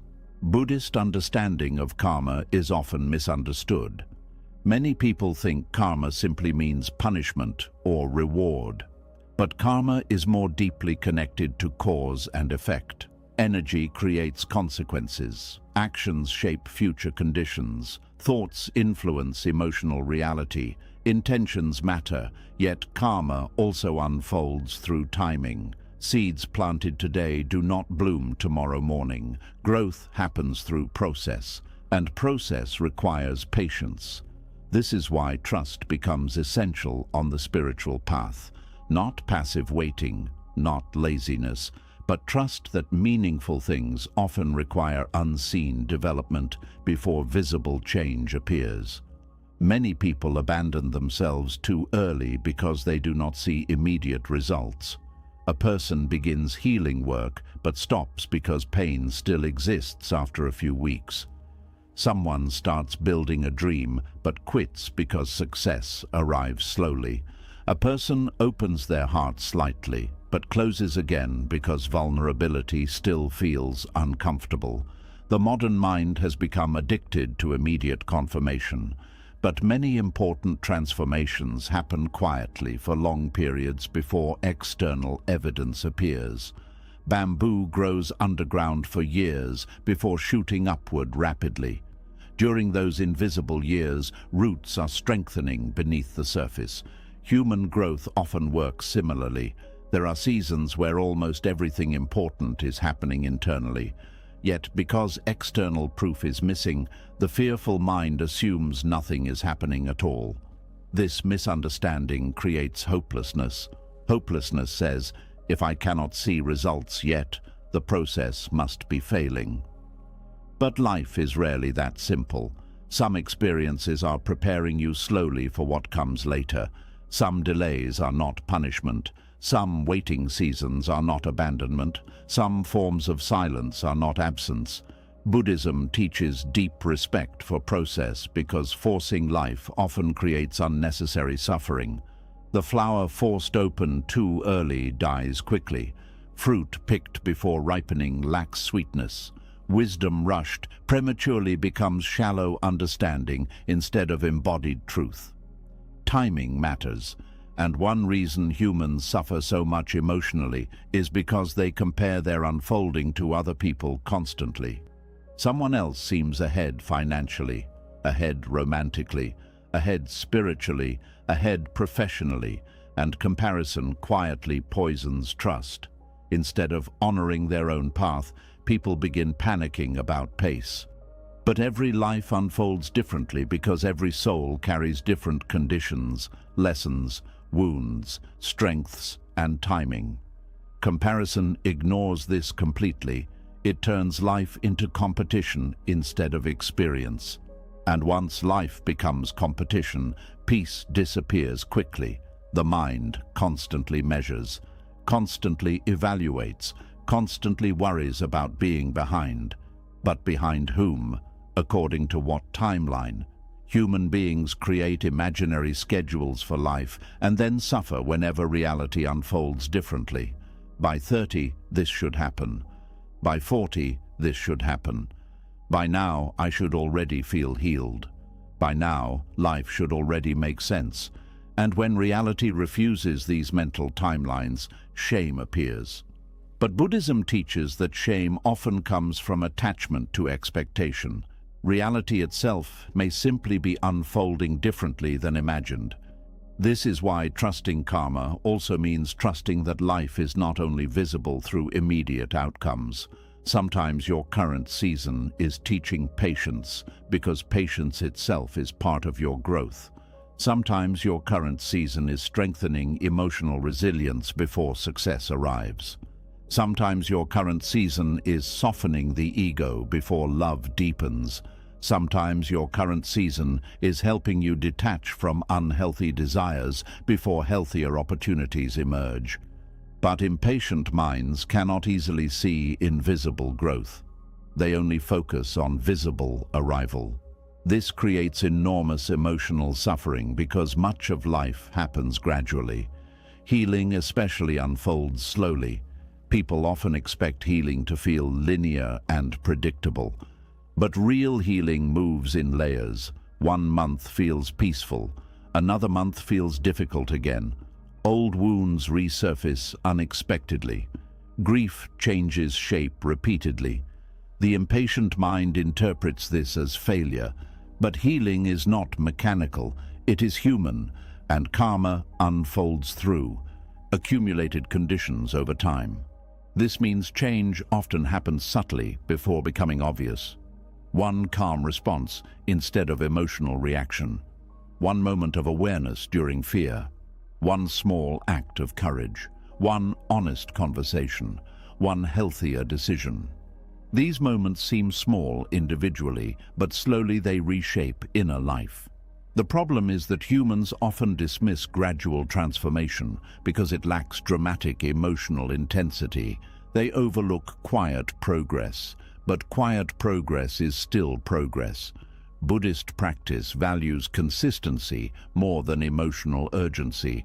A peaceful life is not built through dramatic moments alone. It is built through repeated small choices made with awareness over time. This understanding softens the need to force immediate outcomes, because now life becomes less about controlling timing and more about participating sincerely in the process itself. You begin asking different questions, not "why is this not happening fast enough?" but "how can I remain awake and compassionate during this season?" Not "when will I finally arrive?" but "how can I walk this part of the path honestly?" These questions create peace because they return attention to the present instead of obsessing over future arrival. There is also something deeply healing about realizing that not every delay is destruction. The fearful mind assumes delayed outcomes mean rejection, but sometimes delay protects, sometimes delay matures, sometimes delay redirects. Many people later discover that what once felt like painful delay actually prevented deeper suffering. A relationship arriving too early could have collapsed. Success arriving before emotional maturity could have destroyed balance. Certain lessons had to develop first, but humans rarely recognize this during waiting seasons. The waiting mind becomes restless. It wants reassurance constantly. And because uncertainty remains uncomfortable, people start forcing outcomes to escape emotional discomfort. They settle for unhealthy relationships because loneliness feels unbearable. They chase achievements endlessly because stillness feels empty. They abandon their path because temporary invisibility feels like failure. Yet forcing life usually creates deeper suffering later, because forced timing often ignores wisdom. The Buddha taught that craving creates suffering. One form of craving is craving immediate resolution. Humans crave certainty quickly, arrival quickly, comfort quickly. But craving itself creates tension. The nervous system tightens around desired outcomes. Peace becomes conditional. I can only relax once this happens. This mentality disconnects people from life itself. They stop inhabiting the current moment because the mind stays emotionally trapped in future waiting. But life keeps unfolding even during unfinished seasons. There is still beauty during uncertainty, still meaning during slowness, still value during invisible growth. And perhaps one of the deepest forms of spiritual maturity is learning how to trust the process without demanding constant proof. This trust does not mean pretending pain feels pleasant. Waiting can hurt. Uncertainty can feel heavy. Delayed dreams can create grief. Buddhism never asks people to deny these feelings. Instead, it teaches you how to remain compassionate and present inside them. You stop turning waiting into self-hatred. You stop assuming slowness means worthlessness. You stop believing your timeline defines your value as a human being. This creates emotional softness, and softness allows patience to breathe. Patience is not passive. Patience is steady trust, the ability to continue showing up without immediate guarantees. Farmers understand this naturally. They plant seeds while knowing harvest takes time. They do not scream at the soil daily demanding instant fruit. Yet emotionally, humans often treat their lives this way, demanding immediate blooming, immediate clarity, immediate reward. And when life unfolds slowly, frustration poisons the process itself. Buddhism invites you to become gentler with time, to stop treating your life like a machine that must constantly produce visible outcomes, to stop assuming invisible seasons contain no value, to stop panicking every time life moves differently than expected, because much suffering comes not from the path itself, but from resistance to its pace. There are moments when life intentionally slows people down, not to punish them, but to deepen them. Some souls need silence before wisdom emerges. Some hearts need solitude before healthy love appears. Some minds need uncertainty before surrender becomes possible. The ego hates these seasons because the ego wants visible progress constantly. But spiritual growth often unfolds in stillness first, and stillness cannot be rushed. One reason meditation becomes so important in Buddhist practice is because it retrains the nervous system away from constant urgency. Meditation teaches presence without immediate outcome, breathing without forcing, awareness without control. This slowly weakens the mind's addiction to constant arrival. You begin realizing that peace was never hidden only inside future achievement. Peace can exist during process too. This realization changes everything, because now life no longer feels like endless waiting for permission to relax. You begin living while unfolding instead of postponing life until unfolding ends. And perhaps that is one of the deepest lessons karma teaches. Life is not merely about reaching destinations, it is also about who you become during the unfolding itself. Are you becoming more patient, more aware, more compassionate, more grounded, more open-hearted? These qualities matter deeply, yet impatient minds often overlook them while obsessing over external timelines. There is also wisdom in recognizing that forcing timing often comes from mistrust. Mistrust in life, mistrust in process, mistrust in your own ability to survive uncertainty. But trust slowly develops through lived experience. You begin noticing that life has carried you through unfinished seasons before. Answers arrived eventually, healing unfolded gradually, clarity emerged later, strength developed quietly, not always according to your preferred schedule, but often in ways deeper than originally imagined. This does not mean every outcome will match your desires exactly. Life remains unpredictable, but trust means understanding that unpredictability itself is not proof of abandonment. The river still reaches the ocean without panicking about every turn. Nature unfolds without self-hatred. The moon does not rush its phases, and perhaps humans suffer partly because they have forgotten how to unfold naturally. Everything has become urgency, pressure, comparison, speed. Yet the soul heals slowly, love deepens slowly, wisdom develops slowly, inner peace strengthens slowly, and these things cannot be forced without distortion. Tonight, perhaps you can stop demanding immediate proof that your life is working. Perhaps invisible growth is already happening beneath the surface. Perhaps your current season contains preparation you cannot fully see yet. Perhaps the path is unfolding more wisely than fear currently understands. You do not need to force tomorrow into existence tonight. You do not need to panic because certain answers remain unfinished. You do not need to measure your worth by speed. The flower does not hate itself for blooming later than another flower. It simply blooms when its season arrives. And maybe your life is asking for the same trust now, not frantic control, not endless comparison, just patience, presence, and the quiet courage to keep walking without forcing life to move faster than wisdom allows. After learning to trust the timing of life, another softer wisdom begins to appear. If life does not need to unfold on your schedule, then maybe your mind does not need to understand everything right away either. Maybe not every question has to be answered tonight. Maybe not every confusion is a problem. Maybe some answers only become clear after the heart has become quiet enough to receive them. There is a rare peace that comes when you stop forcing life to explain itself before you allow yourself to breathe.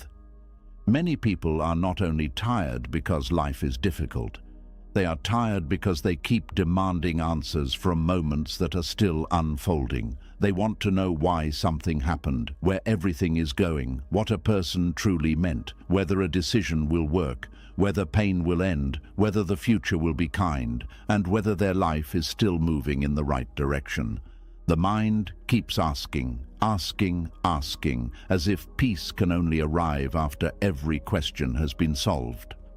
But the heart was not made to live under constant interrogation. There are seasons when the mind becomes like a restless child, pulling at the sleeve of life and saying, "Tell me now, show me now, explain this now." And when life remains silent, the mind becomes afraid. It assumes silence means danger. It assumes uncertainty means something is wrong. It assumes confusion means the path has failed. But Buddhism teaches that silence is not always emptiness. Sometimes silence is space. Sometimes silence is the place where wisdom is slowly forming. Sometimes life is not refusing to answer you. It is simply asking you to become still enough to hear what cannot be understood through panic. Not every answer comes through thinking harder. Some answers come through softening. Some answers come through waiting. Some answers come through living.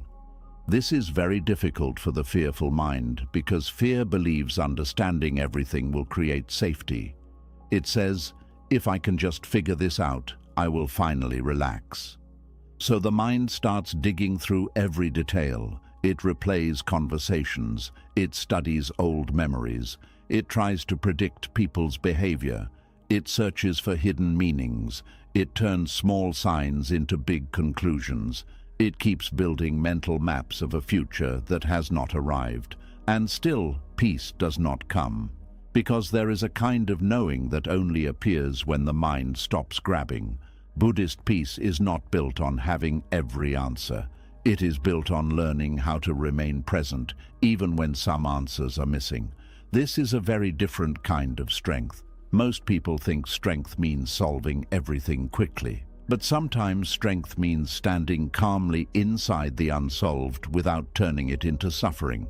Life will always contain unanswered parts. No matter how wise you become, there will still be things you do not know. You will not always know why certain doors closed. You will not always know why someone changed. You will not always know why a season took longer than expected. You will not always know whether your effort will bring the result you want. You will not always know how the next chapter will look.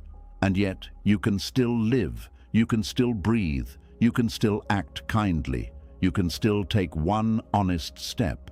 You can still be present with the life in front of you.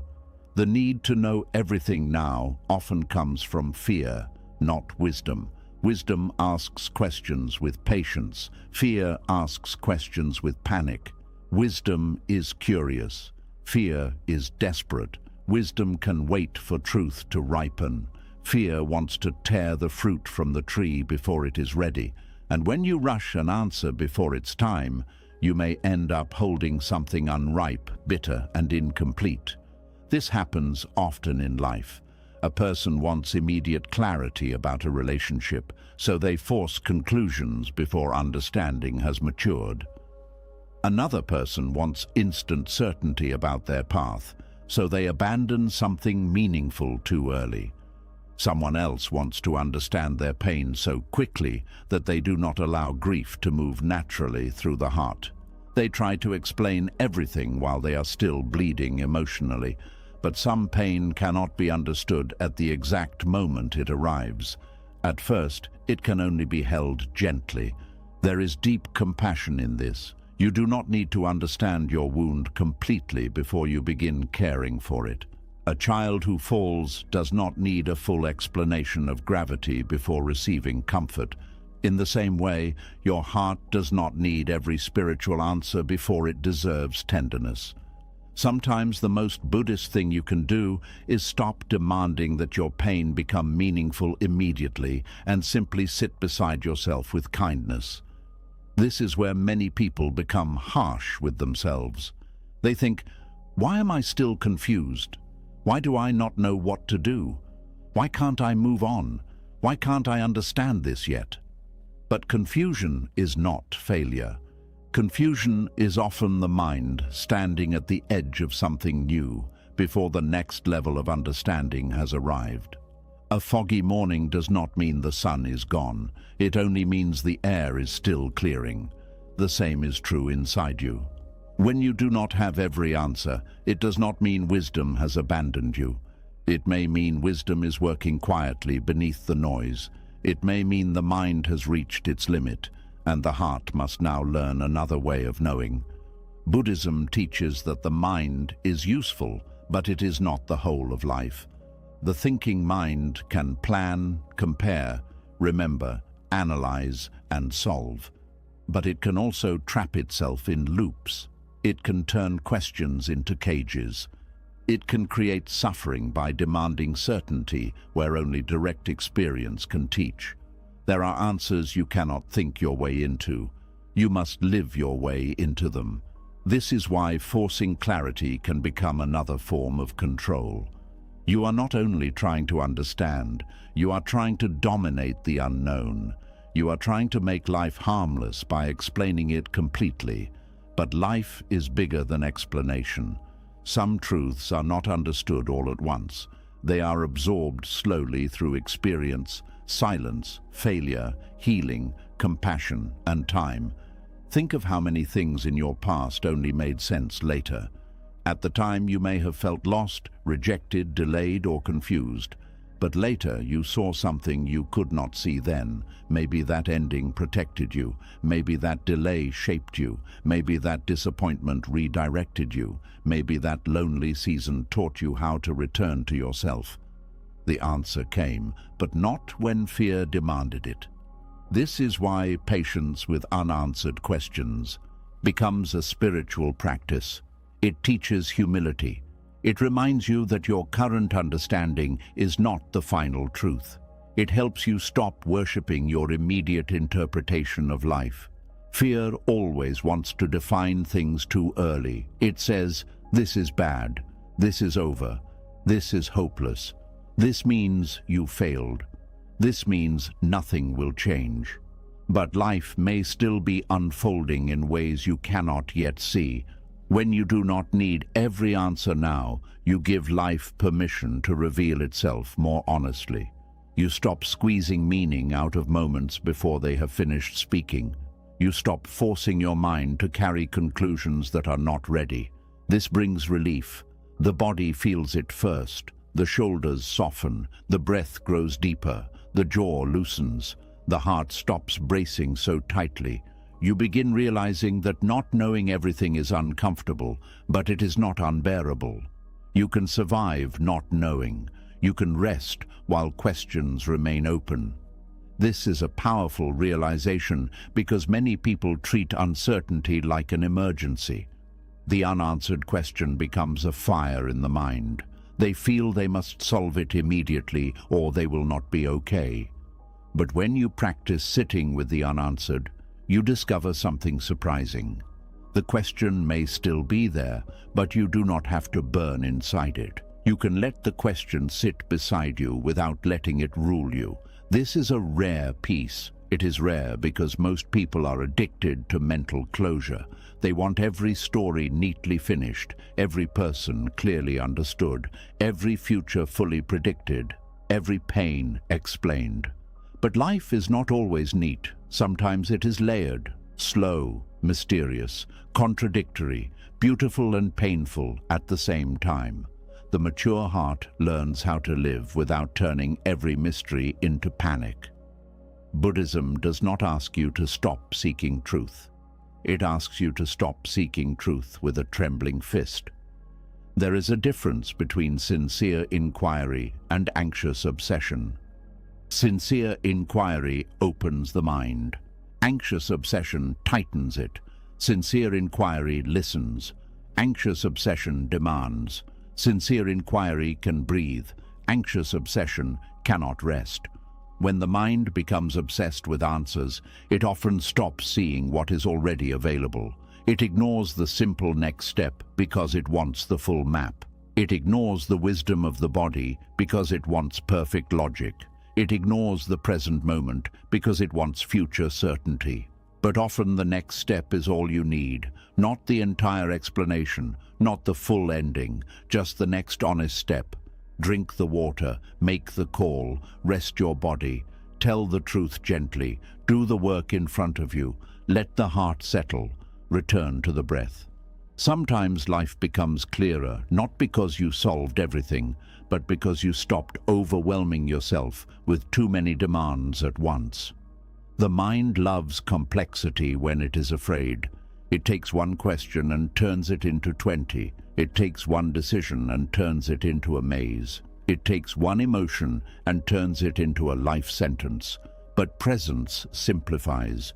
It brings you back to what is here, what is real, what is possible now. And in that simplicity, peace begins to return. There is also a deep connection between unanswered questions and trust. When you need every answer immediately, it often means you do not yet trust your ability to meet life as it unfolds. You feel that if you do not know everything now, you will be helpless later. But this belief is not always true. You have met unknowns before. You have walked through unclear seasons before. You have received strength after thinking you had none left. You have learned things only after life placed you in situations that required growth. The answers did not all arrive early, but you still continued. This memory matters. It reminds you that life does not have to reveal everything in advance for you to be guided. Sometimes guidance comes in small pieces, a quiet feeling, a door closing, a conversation, a pause, a mistake, a delay, a sudden moment of clarity after long confusion. The Buddhist path honors this kind of slow unfolding. It does not rush wisdom. It does not force the flower open. It does not demand that the moon become full before its phase. It understands that everything has rhythm, even understanding, even healing, even peace. When you stop needing every answer now, you become more available to life as it is. You listen better. You observe more clearly. You stop projecting your fear so heavily onto everything. You allow people and situations to reveal themselves over time. This is important because premature conclusions can create unnecessary suffering. The mind may decide too quickly that someone does not care, that a dream is impossible, that a season is meaningless, that a delay is rejection, or that pain will last forever. But when you slow down, you leave room for truth to become more complete. Patience protects you from false conclusions. Stillness protects you from fear-based decisions. Presence protects you from turning temporary confusion into permanent despair. There is a quiet dignity in saying, "I do not know yet, and I can still be at peace." That sentence carries enormous freedom. It releases the need to pretend. You do not have to fake certainty. You do not have to invent explanations just to feel in control. You do not have to pressure yourself into answers that your heart is not ready to hold. You can be honest. I do not know yet. This is still unfolding. I am still learning. My understanding is not complete. These words may feel simple, but they are deeply spiritual. They make room for humility. They make room for growth. They make room for life to surprise you. The ego hates not knowing because it wants to feel powerful, but the soul can rest in not knowing because it understands that mystery is not always danger. Mystery can also be sacred. A seed does not know the full shape of the tree it will become. A river does not see the entire ocean while moving through the valley. The night does not rush the dawn by worrying. Nature is full of things becoming without needing full explanation at every stage. You are part of that same life.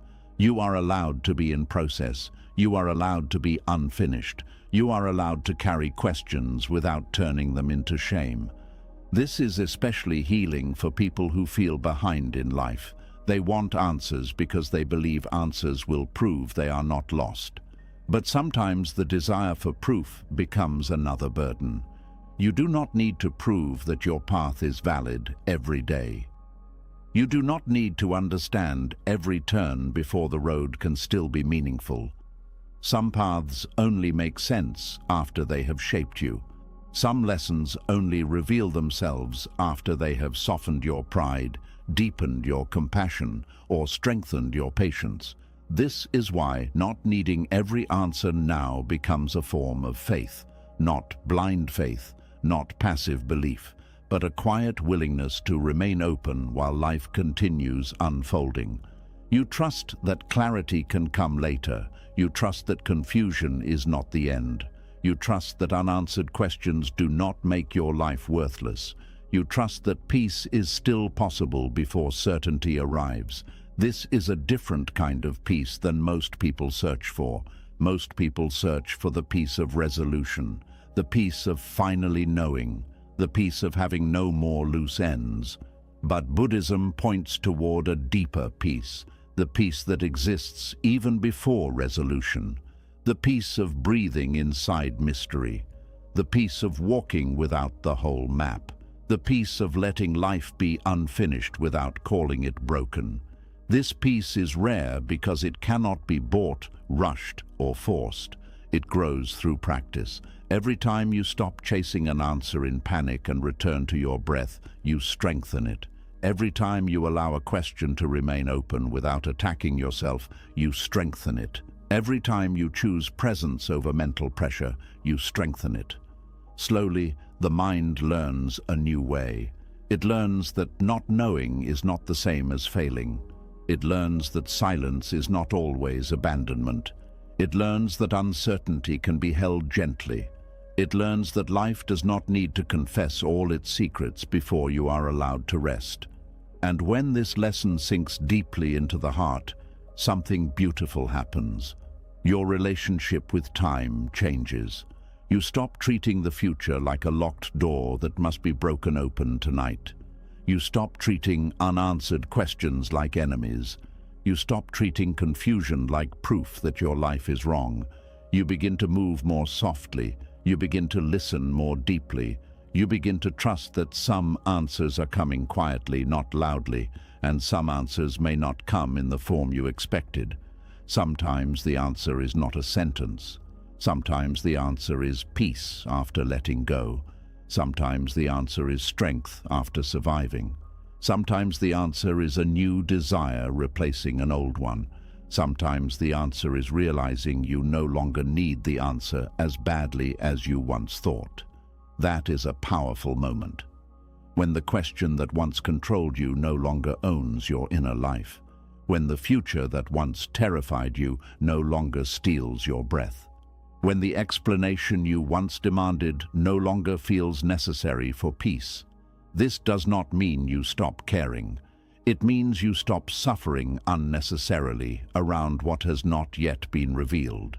Tonight, perhaps there are questions still sitting inside you. Questions about your future, your healing, your relationships, your purpose, your pain, your next step. Let them be there without turning them into enemies. You do not have to answer them all before morning. You do not have to carry them with clenched hands. Let the mind soften around them. Let the breath create space. Let the body remember that it is safe to rest even while life remains unfinished. Not every answer is ready. Not every door is open. Not every path is visible. But this moment is still here. Your breath is still here. Life is still quietly holding you. And perhaps for tonight, that can be enough. When you no longer need every answer immediately, the mind slowly begins to loosen its grip.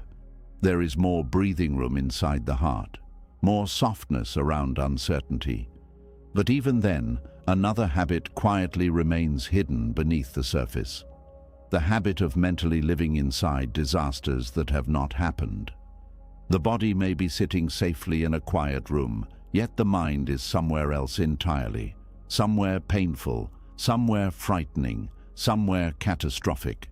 And after enough time, imagined suffering starts feeling more real than the life actually unfolding in front of you. This is where many people unknowingly lose years of peace. There are people who suffer every day from events that never arrive. Their mind wakes up already predicting collapse. Before anything even happens, they are mentally preparing for failure, rejection, loss, humiliation, sickness, abandonment, disappointment, or tragedy. And because the mind repeats these imagined disasters constantly, the body begins reacting as if danger is already present.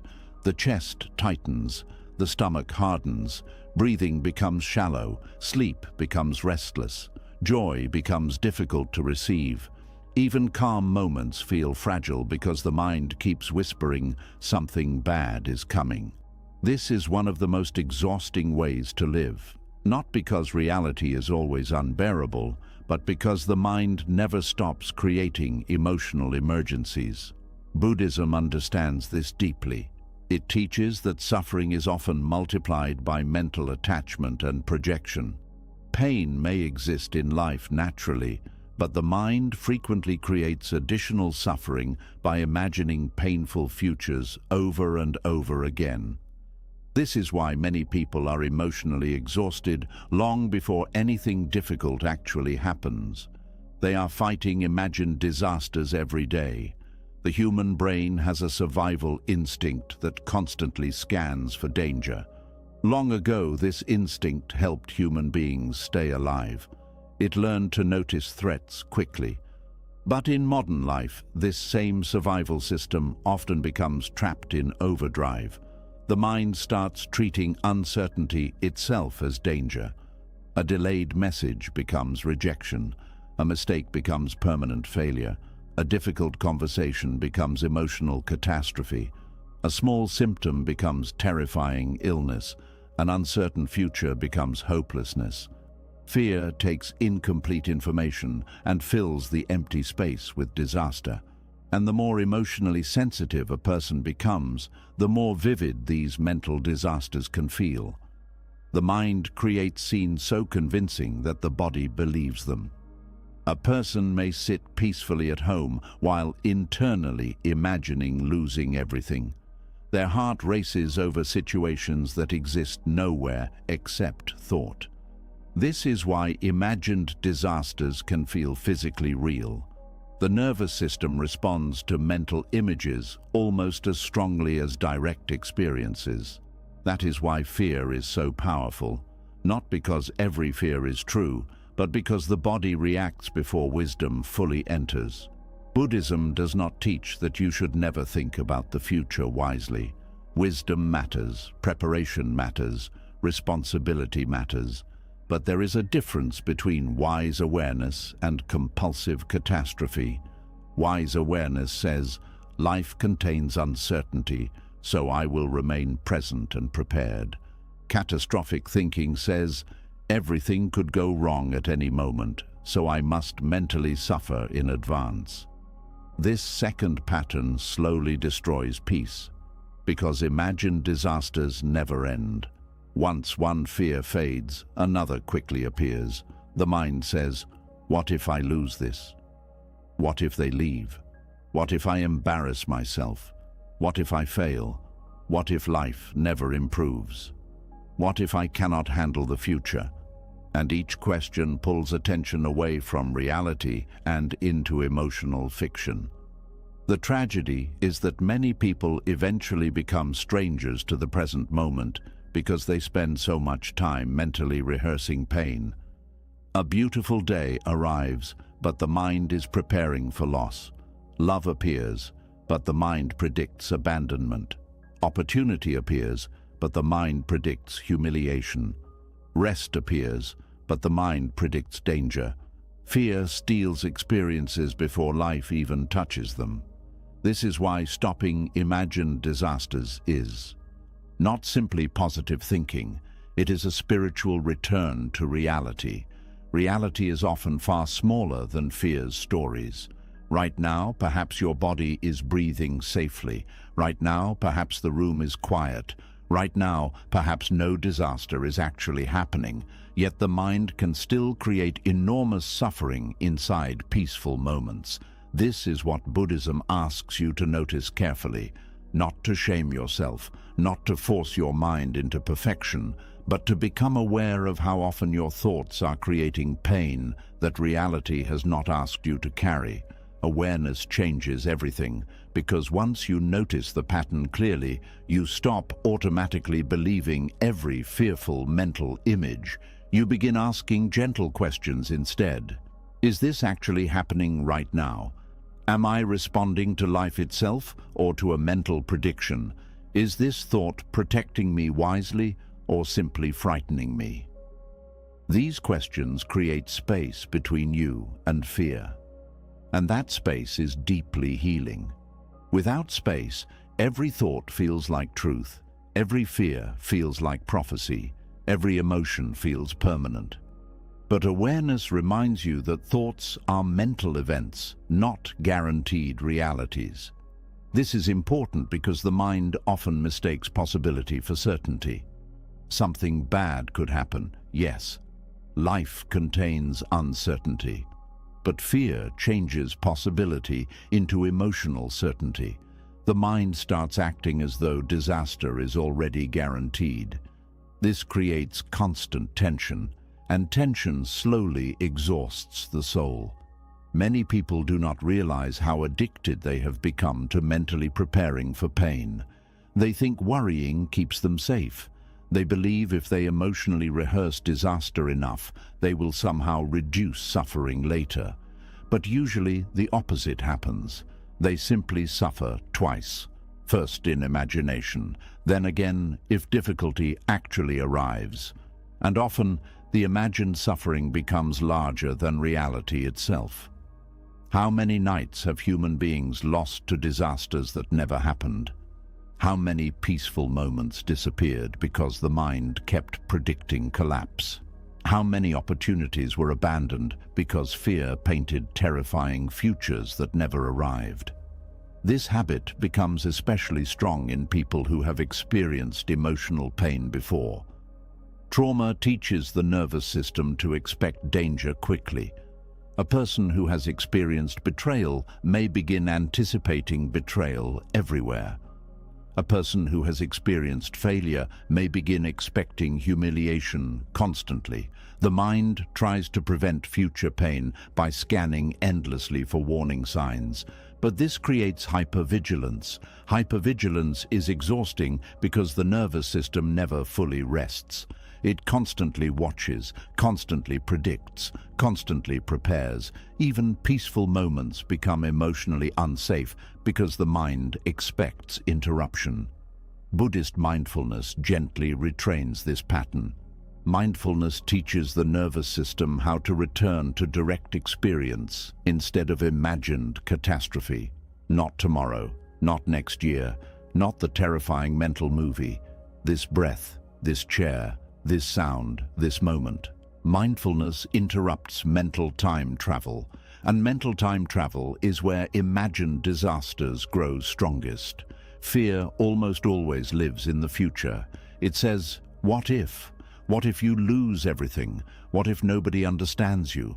What if you fail publicly? What if life becomes unbearable? The mind creates endless future scenes and emotionally lives inside them before they happen. But Buddhism returns you to what is actually here now. This does not magically erase uncertainty. It simply prevents you from drowning inside possibilities that do not yet exist. One of the deepest causes of imagined disasters is the inability to tolerate uncertainty emotionally. The mind says, if I cannot fully control the future, then I must mentally prepare for the worst. But preparation becomes obsession, and obsession becomes suffering. Eventually, people stop experiencing life directly because fear constantly interrupts reality with catastrophic prediction. This is why presence becomes such powerful medicine. Presence interrupts projection. You begin noticing small truths again. The warmth of tea, the sound of breathing, the safety of this moment, the fact that life is still here. Presence does not deny future uncertainty. It simply refuses to abandon reality for imaginary suffering. This distinction matters enormously because fear loves abstraction, abstract disasters, abstract catastrophes, abstract endings. But reality exists concretely. One breath, one moment, one step. A fearful mind jumps far ahead. A peaceful mind returns gently here. This return takes practice because the mind has often rehearsed fear for years. Catastrophic thinking becomes automatic through repetition. Its brain creates emotional habits. If disaster thinking repeats long enough, the nervous system starts expecting fear constantly. But habits can change, not instantly, not through force, but through awareness repeated patiently over time. Each time you notice catastrophic thinking without fully surrendering to it, you weaken its control slightly. Each time you return to reality instead of mental disaster, you strengthen presence. Each time you breathe through uncertainty without creating emotional apocalypse, the nervous system learns something new. It learns that uncertainty itself is survivable. This is a profound realization, because many anxious minds secretly believe uncertainty is intolerable. They feel they must predict everything in order to stay emotionally safe. But life has never required perfect prediction to continue. You have already survived countless unknowns before. You have already walked through situations you once feared deeply, and many fears never arrived at all. This matters because catastrophic thinking distorts perspective. It focuses almost entirely on negative outcomes while ignoring human resilience completely. Fear says, "What if everything falls apart?" Wisdom quietly asks, "And what if you are stronger than you think?" Fear says, "What if you cannot handle it?" Wisdom asks, "Have you not handled difficult things before?" Catastrophic thinking erases memory of survival. It treats every future challenge as proof of total collapse. But human beings are remarkably adaptable. People heal, recover, learn, begin again, even after painful experiences. This does not mean suffering is easy. Buddhism never romanticizes pain. But it does remind you that imagined disasters usually underestimate your ability to meet life. Fear tells you only about destruction. It rarely tells you about resilience. This is why imagined disasters create hopelessness so quickly. They remove possibility entirely. The mind paints futures with no escape, no support, no growth, no healing. Only doom. But reality is rarely that absolute. Life contains difficulty and unexpected support simultaneously. Pain and beauty often coexist. Loss and new beginnings can coexist. The fearful mind struggles to see this complexity because it becomes hypnotized by worst-case scenarios. Buddhist wisdom restores balance. It teaches you to notice fearful thoughts without turning them into absolute truth. This is especially important because catastrophic thinking becomes addictive in subtle ways. The mind mistakenly believes constant fear creates control. It thinks, if I stay alert enough, maybe I can prevent pain. But endless alertness does not create peace. It creates exhaustion. The body was not meant to live permanently braced against imaginary danger. Sooner or later, emotional burnout appears. The heart becomes tired. The nervous system becomes overwhelmed. Joy becomes harder to access. Simple moments stop feeling safe. This is one reason anxiety often disconnects people from ordinary beauty. The mind becomes so focused on future disaster that it stops receiving present life. Sunlight passes unnoticed. Laughter feels distant. Love feels fragile. Everything becomes filtered through anticipation of loss. And perhaps this is one of the saddest effects of imagined disasters. They steal life before life even changes. A person suffers future grief while the people they love are still beside them. They suffer future failure before beginning. They suffer future loneliness while still surrounded by care. Fear convinces them to emotionally leave life early, but Buddhism keeps calling you back. Back to this moment. Back to direct experience. Back to what is actually happening instead of what the mind predicts might happen. This return is not denial, it is clarity. Clarity says, this fear is a thought, not certainty. This future has not happened. I do not need to suffer every possibility right now. I can stay here instead of abandoning myself to imagined disaster. These realizations create emotional breathing room, and breathing room changes how the nervous system experiences existence. You begin feeling less trapped, less hunted by thought, less emotionally consumed by prediction. There is also great wisdom in understanding that catastrophic thinking often grows strongest when people feel disconnected from themselves, when exhausted, lonely, overstimulated, emotionally overwhelmed. The mind becomes more vulnerable to disaster stories during these conditions. This is why self-care matters spiritually too. Rest matters. Stillness matters. Healthy boundaries matter. Silence matters.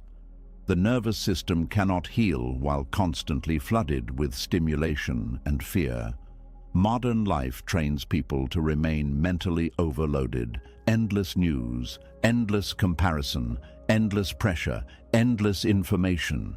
The mind absorbs fear continuously without rest, and eventually, catastrophic thinking becomes normal. But normal does not mean healthy. A peaceful mind requires space. Time away from constant fear, feeding. Time inside nature. Time in silence. Time simply breathing without endless prediction.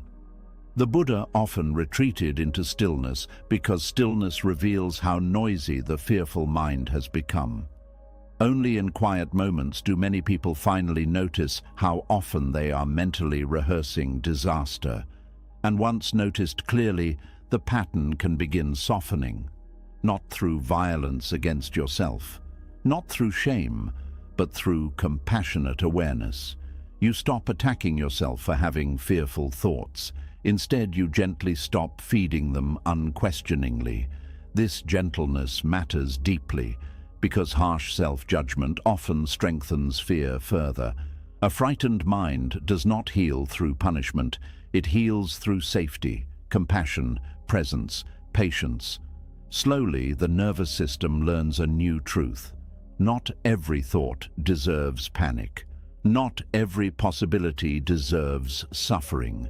Not every uncertainty is catastrophe. This new relationship with thought changes life profoundly. The future no longer feels like endless threat. The present becomes more available again. Ordinary moments regain warmth. Breathing feels deeper. The body softens. And perhaps for the first time in a long while, life begins feeling livable instead of constantly dangerous. Tonight, maybe you can notice how many imagined disasters your mind has carried lately. The conversations that never happened, the endings that never arrived, the failures that existed only in thought, the futures your body suffered through without reality ever asking it to.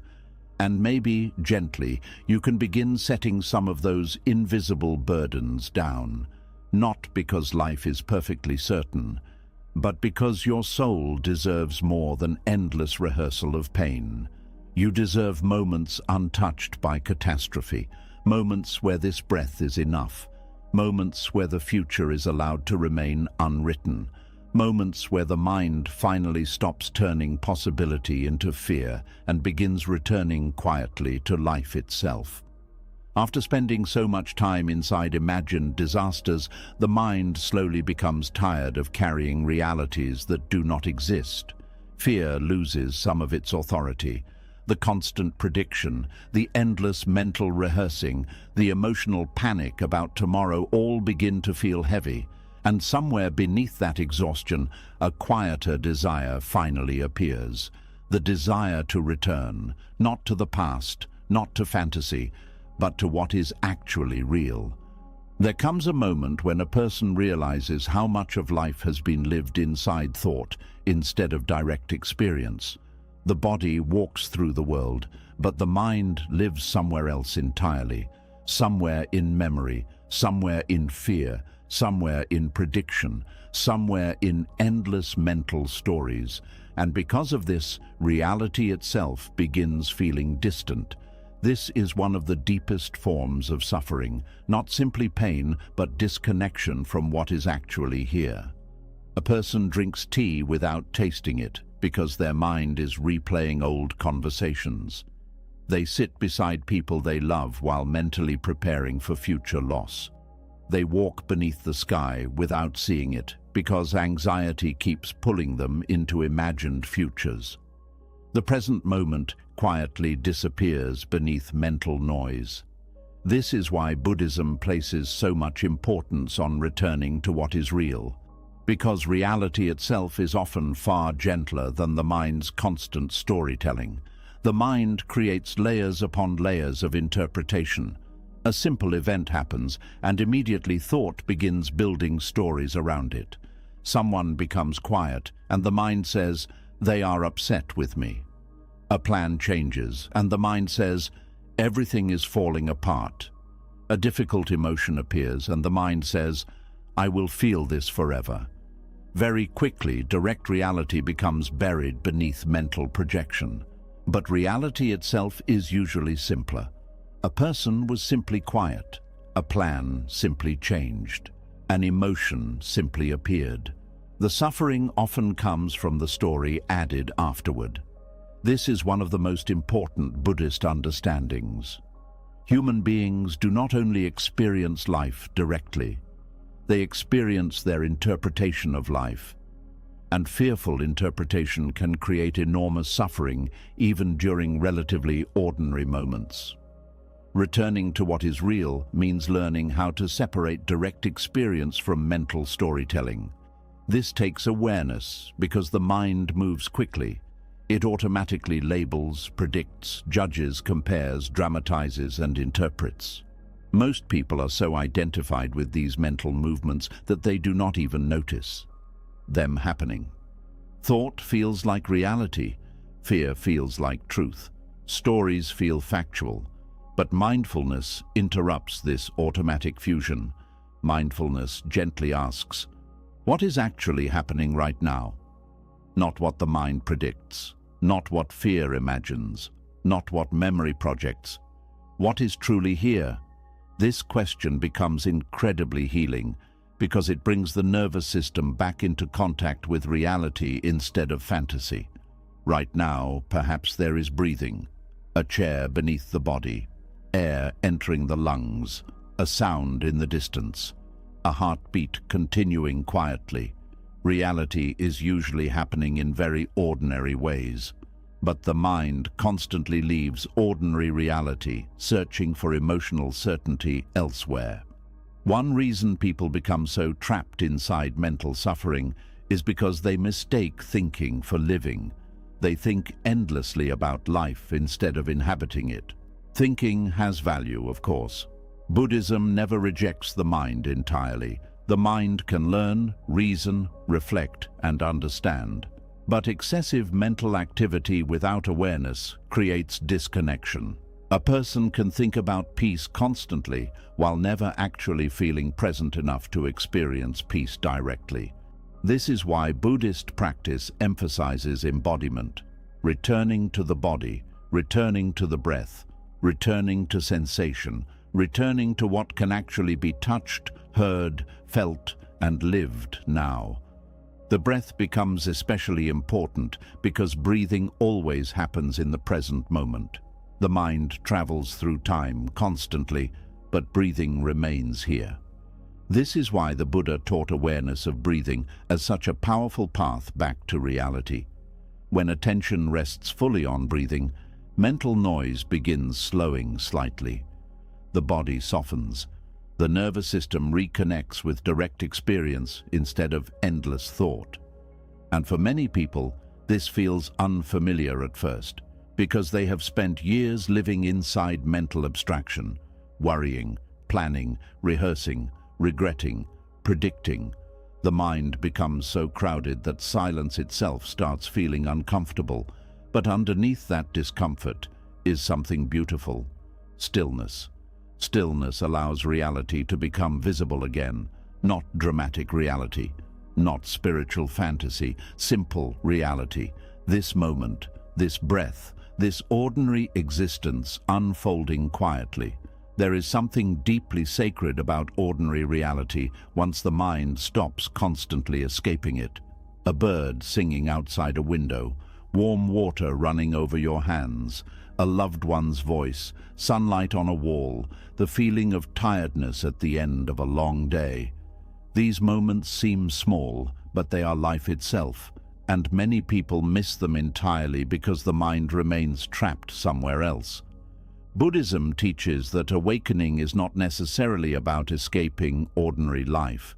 It is about fully returning to it, fully tasting, fully listening, fully noticing, fully inhabiting reality instead of mentally floating above it all the time. This return changes emotional suffering profoundly, because fear survives most strongly inside abstraction, abstract futures, abstract catastrophes, abstract identities. But direct reality is often more manageable than mental imagination. A fearful mind says, "My whole life is collapsing." Reality says, "Right now, sadness is present." A fearful mind says, "Everything is ruined." Reality says, "This moment feels painful." Fear speaks globally. Reality speaks specifically. This distinction matters deeply because catastrophic thinking turns temporary emotional experiences into total life conclusions. But reality is always more immediate and grounded than the mind's exaggerations. One of the reasons mindfulness feels calming is because it returns experience to manageable size. Not forever, not everything, just this moment, this breath, this step, this feeling moving through the body, this soft awareness. This creates emotional space, and emotional space interrupts panic. Many people suffer because they are trying to mentally carry their entire life at once. The future, the past, every possibility, every fear, every responsibility. The mind collapses under the weight, but reality itself only arrives one moment at a time. This is deeply liberating once fully understood. You do not need to survive your entire future tonight. You only need to meet this moment honestly. Buddhist practice constantly returns to this simplicity because simplicity heals mental fragmentation. Fragmentation happens when attention is scattered everywhere except the present. One part of the mind fears tomorrow. Another regrets yesterday. Another compares itself to others. Another predicts failure. The self becomes divided internally. But presence reunifies attention. Breathing reunifies attention. Awareness reunifies attention. And, slowly, the nervous system begins feeling whole again. This wholeness is not perfection. It is groundedness. A feeling of being fully here instead of emotionally scattered across imaginary realities. Returning to what is real also means returning to the body honestly. Many people live disconnected from their body because the mind dominates experience completely. They ignore exhaustion, ignore tension, ignore emotional overwhelm, ignore the nervous system signals, but the body carries truth quietly. Tight shoulders, shallow breathing, fatigue, restlessness, pressure in the chest. The body often reveals emotional reality long before the conscious mind admits it. This is why Buddhist awareness includes body awareness too. Noticing tension, noticing movement, noticing sensations without immediately judging them. The body becomes an anchor back into direct experience, because the body exists now, not in tomorrow's fear, not in yesterday's regret, now. This does not mean all present moment experiences feel pleasant. Sometimes reality contains pain, grief, uncertainty, loneliness. Buddhism never asks people to deny this. In fact, returning to what is real often means finally allowing yourself to feel emotions honestly instead of constantly escaping them mentally. Many people use overthinking to avoid direct emotional experience. They analyze sadness instead of feeling it, predict future outcomes instead of sitting with uncertainty, create mental stories instead of allowing grief to move naturally. But emotions need presence more than endless analysis. A wave passes more naturally when allowed to move. Resistance often intensifies suffering. This is why mindfulness includes emotional honesty. Not pretending everything feels peaceful, not spiritually bypassing pain, but saying honestly, sadness is here, fear is here, confusion is here, without immediately building an entire identity around those feelings. This changes emotional experience enormously, because now feelings are recognized as temporary visitors rather than permanent definitions. Fear becomes something happening, not who you are. Sadness becomes something moving through the heart, not your entire identity.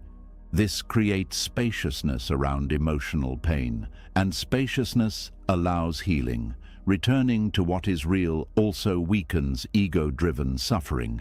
The ego constantly creates stories about identity. I must be successful to matter. I must always appear strong. I must control how others see me.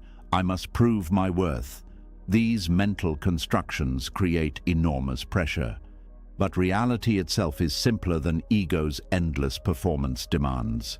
Reality says, you are breathing, you are human, you are unfinished, you are changing, you are alive. This simplicity can feel deeply freeing after years of psychological pressure, because the ego survives through constant comparison and performance. Presence dissolves some of that tension. You stop needing every moment to prove something. You stop turning existence into endless self-evaluation. You simply return, again and again, to reality, to breath, to direct experience. This returning becomes a spiritual practice itself. Not once, thousands of times. The mind wanders into fear. Return. The mind wanders into memory. Return. The mind creates catastrophic stories. Return. The mind compares endlessly. Return. This is why mindfulness is called practice. The mind will continue wandering. Human minds naturally move. The goal is not perfect mental silence forever. The goal is remembering how to come back without violence toward yourself. Gentleness matters deeply here. A harsh mind cannot create peace. Many people attack themselves constantly for overthinking, fearing, worrying, or struggling emotionally. But self-attack only creates more fragmentation. The Buddha taught compassion because healing requires safety, not punishment. A frightened nervous system softens through kindness, so each return to reality should feel compassionate, not forceful. Oh, the mind wandered again. Fear appeared again. Thinking became intense again, and then gently, return. This gentleness changes the entire emotional atmosphere inside the mind. Instead of endless war against yourself, awareness becomes more like guiding a tired child home, patiently, softly, without shame. There is also profound freedom in realizing that reality itself is often enough. Not perfect, not complete, but enough. The mind constantly demands more stimulation, more certainty, more achievement, more emotional intensity. But direct experience often contains quiet richness already: birdsong, breathing, stillness, warmth, human connection, the texture of ordinary life. People overlook these things because the mind is addicted to psychological drama. Drama feels stimulating. Presence feels simple, but simplicity heals. This is why Buddhist monks often live very simply. Not because simplicity itself is magical, but because simplicity removes many unnecessary distractions from direct experience. Modern life constantly pulls attention away from reality. Endless screens, endless information, endless noise, endless comparison. The nervous system becomes overloaded, and overloaded minds lose contact with direct living. Returning to what is real becomes revolutionary in such a distracted world, because now you stop living mainly inside manufactured stimulation and begin reconnecting with existence itself. Silence becomes valuable again, stillness becomes nourishing again, ordinary moments regain sacredness. This sacredness is not dramatic, it is quiet, a quiet appreciation for simply being alive, for simply existing here now. This appreciation weakens suffering because suffering often grows through resistance to reality. Resistance says, this moment should be different. My feelings should not exist. Life should already be resolved. Reality should match my expectations. But reality rarely obeys human demand, and fighting reality constantly exhausts the soul. Acceptance softens this fight, not passive surrender, not hopelessness, but honest recognition of what is here now. This honesty creates peace because energy stops being wasted denying reality. You stop mentally arguing with existence every moment. You stop demanding certainty before allowing yourself rest. You stop resisting the unfinished nature of life so aggressively.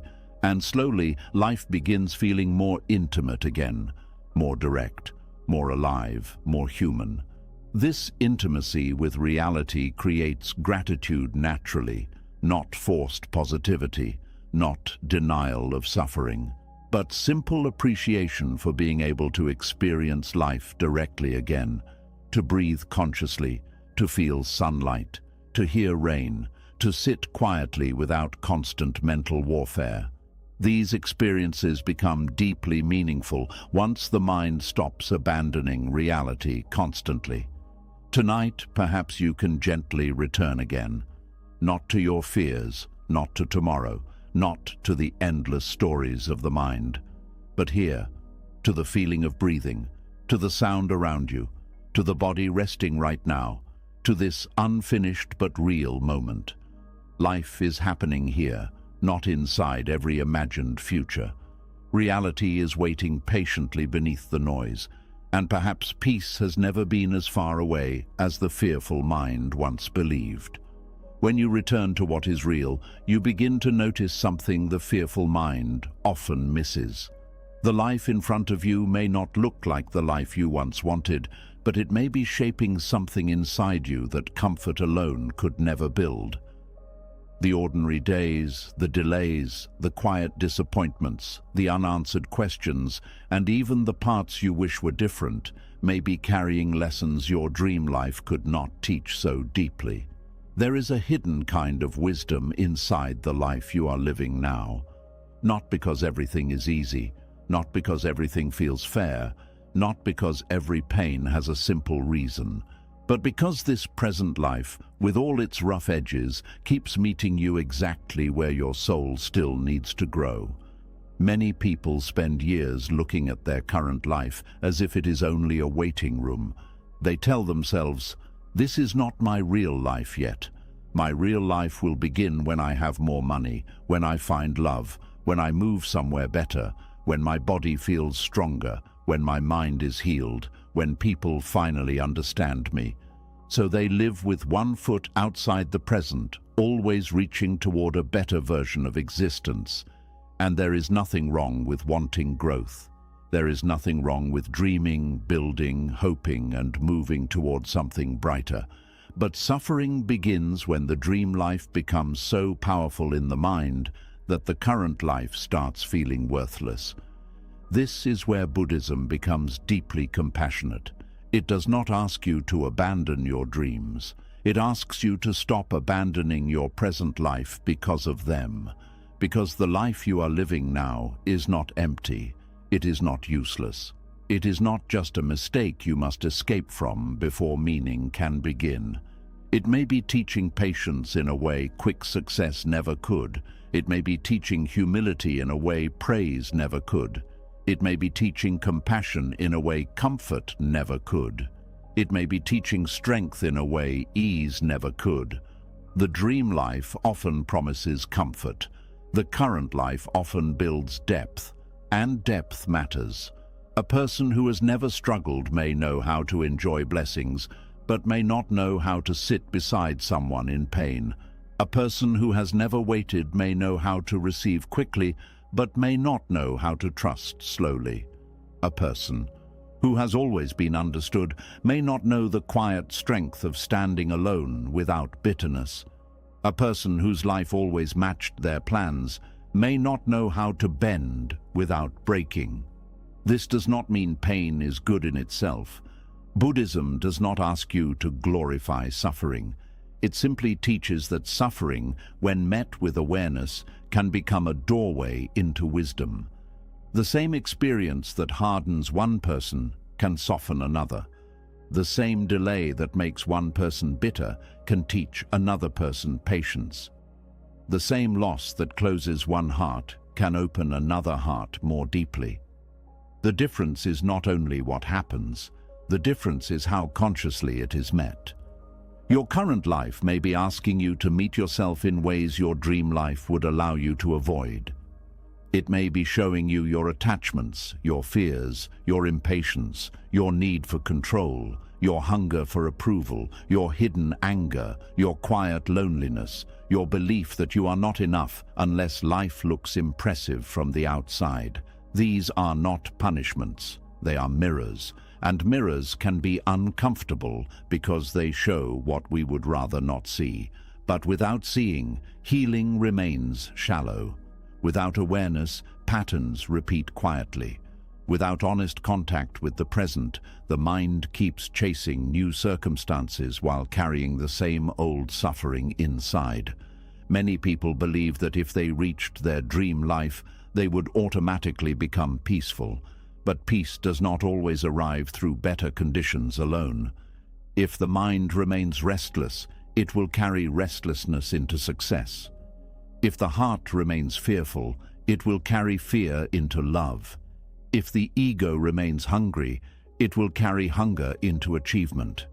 If the nervous system remains trained to expect danger, it will find danger even inside comfort. This is why the current life matters so much.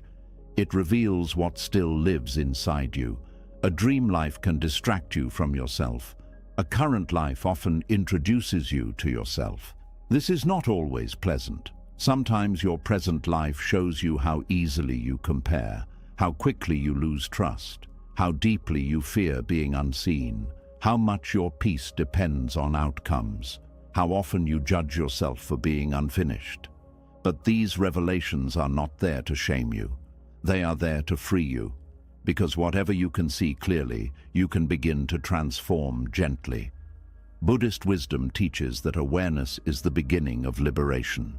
You cannot loosen a knot you refuse to look at. You cannot heal a wound you keep covering with fantasy. You cannot become free from attachment while pretending attachment is not there. Your present life brings the hidden knots into view. The dream life may say, everything will feel better when you arrive.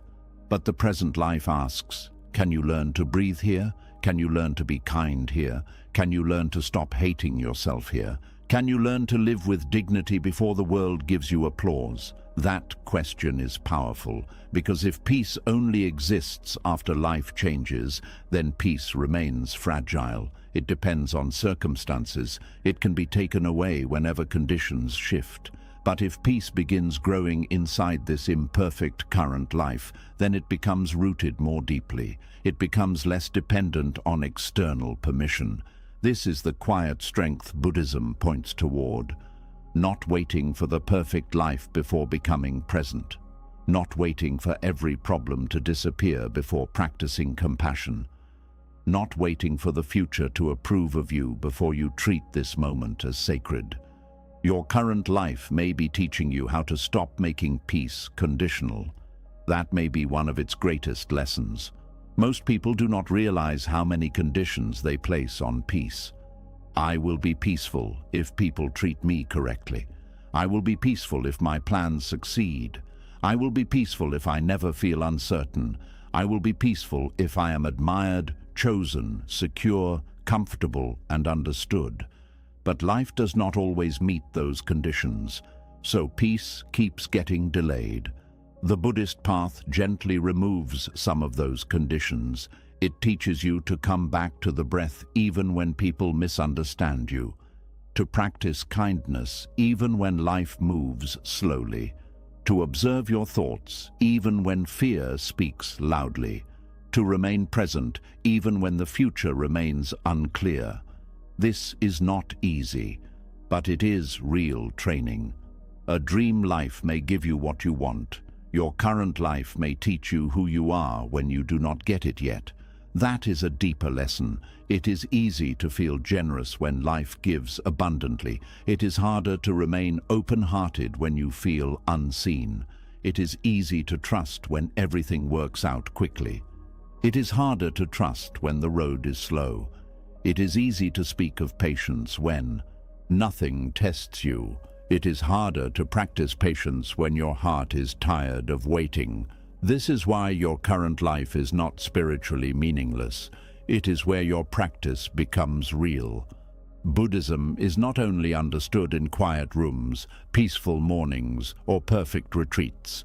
It is practiced in traffic, in disappointment, in waiting seasons, in difficult conversations, in loneliness, in ordinary chores, in moments when the mind wants to run away from what is here. The present life is the monastery, not because it is calm all the time, but because it keeps offering chances to awaken. Every irritation becomes a chance to notice reactivity. Every delay becomes a chance to notice impatience. Every comparison becomes a chance to return to your own path. Every fear becomes a chance to practice awareness. Every ordinary day becomes a chance to stop treating life as something that only begins later. This changes the meaning of daily life. The dishes are no longer just dishes. They become a practice in attention. The quiet walk is no longer just a walk. It becomes a return to the body.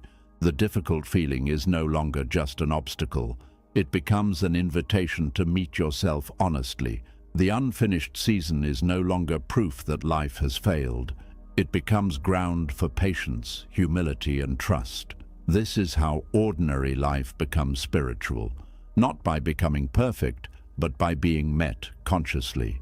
Many people want a life that removes all discomfort, but discomfort is often where unconscious patterns become visible. When everything is easy, the hidden self can remain hidden. When something does not go your way, what lives inside you begins to speak. Anger may appear, fear may appear, envy may appear, control may appear, self-doubt may appear. These things are not pleasant, but they are useful when seen with compassion. They show where freedom is still needed. Your dream life may not reveal these things as clearly because it might keep you comfortable. Comfort can be beautiful, but comfort does not always awaken the deepest awareness. Sometimes comfort lets the ego sleep. Difficulty shakes the ego awake. Again, this does not mean you should seek suffering. It means that when suffering comes, you do not have to treat it as wasted. You can ask, what is this showing me? Where am I clinging? What am I believing? What am I afraid to feel? How can I meet this with more wisdom? These questions turn life into practice, and practice turns pain into a teacher. Not instantly, not neatly, but gradually. There is also something important about the dream life itself. Sometimes what you call your dream life is not really your soul's deepest desire. Sometimes it is a picture built from fear, comparison, pressure, or the need to prove yourself. You may think you want a certain future because it would bring peace. But underneath, what you really want may be safety, belonging, freedom, rest, love, dignity, or self-acceptance. The dream is not always the final desire. It is often a symbol of a deeper hunger. Your current life may be teaching you to recognize that hunger directly. Maybe you do not only want success. Maybe you want to stop feeling invisible. Maybe you do not only want a relationship. Maybe you want to feel worthy of love. Maybe you do not only want money. Maybe you want to feel safe in your own body and future. Maybe you do not only want a different life. Maybe you want relief from the constant feeling that this life is not enough. When you see the deeper hunger clearly, you stop chasing blindly. You begin relating to yourself more honestly. This is very important because many people reach the dream and still feel empty. They finally get what they thought would complete them, but the inner wound remains untouched. The outside changed, but the inside stayed hungry. Buddhism invites you to go deeper than appearance. It asks you to understand desire, not only obey it. Desire is not always bad, but unconscious desire can become suffering. It keeps saying, more, elsewhere, later, different. And if you follow it without awareness, you may spend your whole life running towards something that never fully satisfies the heart. Your current life interrupts that running. It asks you to sit down for a moment and look honestly. What are you really seeking? What do you believe your dream life will finally prove? That you are lovable, that you are safe, that you matter, that you did not waste your life, that others were wrong about you? These are tender questions. They should be held gently, but they matter because they reveal how much emotional weight the dream life may be carrying. Sometimes the dream life becomes a burden because you expect it to rescue you from yourself. But no future can fully rescue a person who has not learned how to be present with their own heart. This is why the current life, even when imperfect, may be offering the deeper rescue. It may be teaching you how to stop running from yourself, how to sit with your own fear, how to offer kindness to your own unfinished places, how to live without waiting for external life to finally declare you worthy. That is not a small lesson. That is liberation beginning quietly. Many people resist their current life because they believe acceptance means giving up. But acceptance in Buddhism does not mean surrendering your growth. It means seeing clearly where you are before taking the next step. You cannot walk wisely from a place you refuse to acknowledge. If you hate your current life completely, you may move from desperation instead of wisdom. You may chase escape instead of truth. You may make choices only to avoid discomfort, not because they align with your deeper path. Acceptance creates clearer movement. When you accept where you are, you stop wasting energy arguing with reality. That energy becomes available for wise action. You can still change. You can still grow. You can still build. But now you move from presence instead of panic.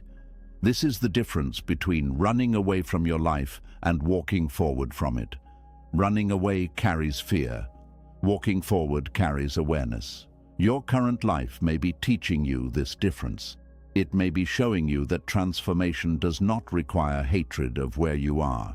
You can want change without despising the present. You can dream without abandoning today. You can build a better future without treating your current self like an enemy. This is compassion in action, and compassion is one of the deepest Buddhist medicines. Many people believe they will become kind to themselves after life improves, but kindness is needed most before life improves.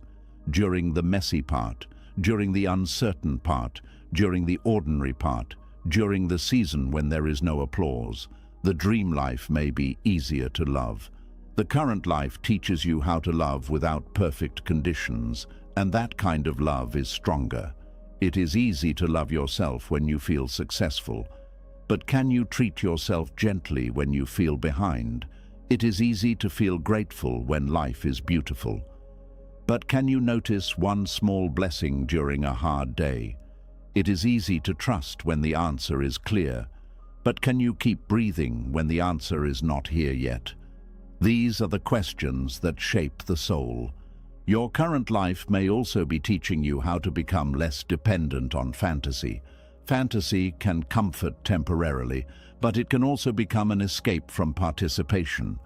You may spend so much time dreaming about a better life that you stop caring for the life you actually have. But the life you actually have still needs your attention. Your body still needs rest. Your space still needs care. Your relationships still need presence. Your mind still needs gentleness. Your daily habits still shape your future. Dreaming without tending to the present becomes another form of absence. Buddhism always returns you to direct life because direct life is where karma is created. The small choices you make today become the conditions of tomorrow. How you speak today matters. How you think today matters. How you respond today matters. How you care for yourself today matters. Your dream life is not built by rejecting today. It is built through how consciously you meet today. This makes the present moment powerful, not glamorous, powerful, because every moment contains seeds, a seed of patience, a seed of resentment, a seed of awareness, a seed of avoidance, a seed of kindness, a seed of fear. Karma is not only some distant force, it is also the way repeated actions shape the mind and life over time. Your current life is the field where these seeds are planted. So the question becomes, what are you planting while waiting for the dream? Are you planting bitterness because life has not arrived yet? Are you planting comparison because others seem ahead? Are you planting self-hatred because your path looks different? Or are you planting steadiness, compassion, presence, and courage?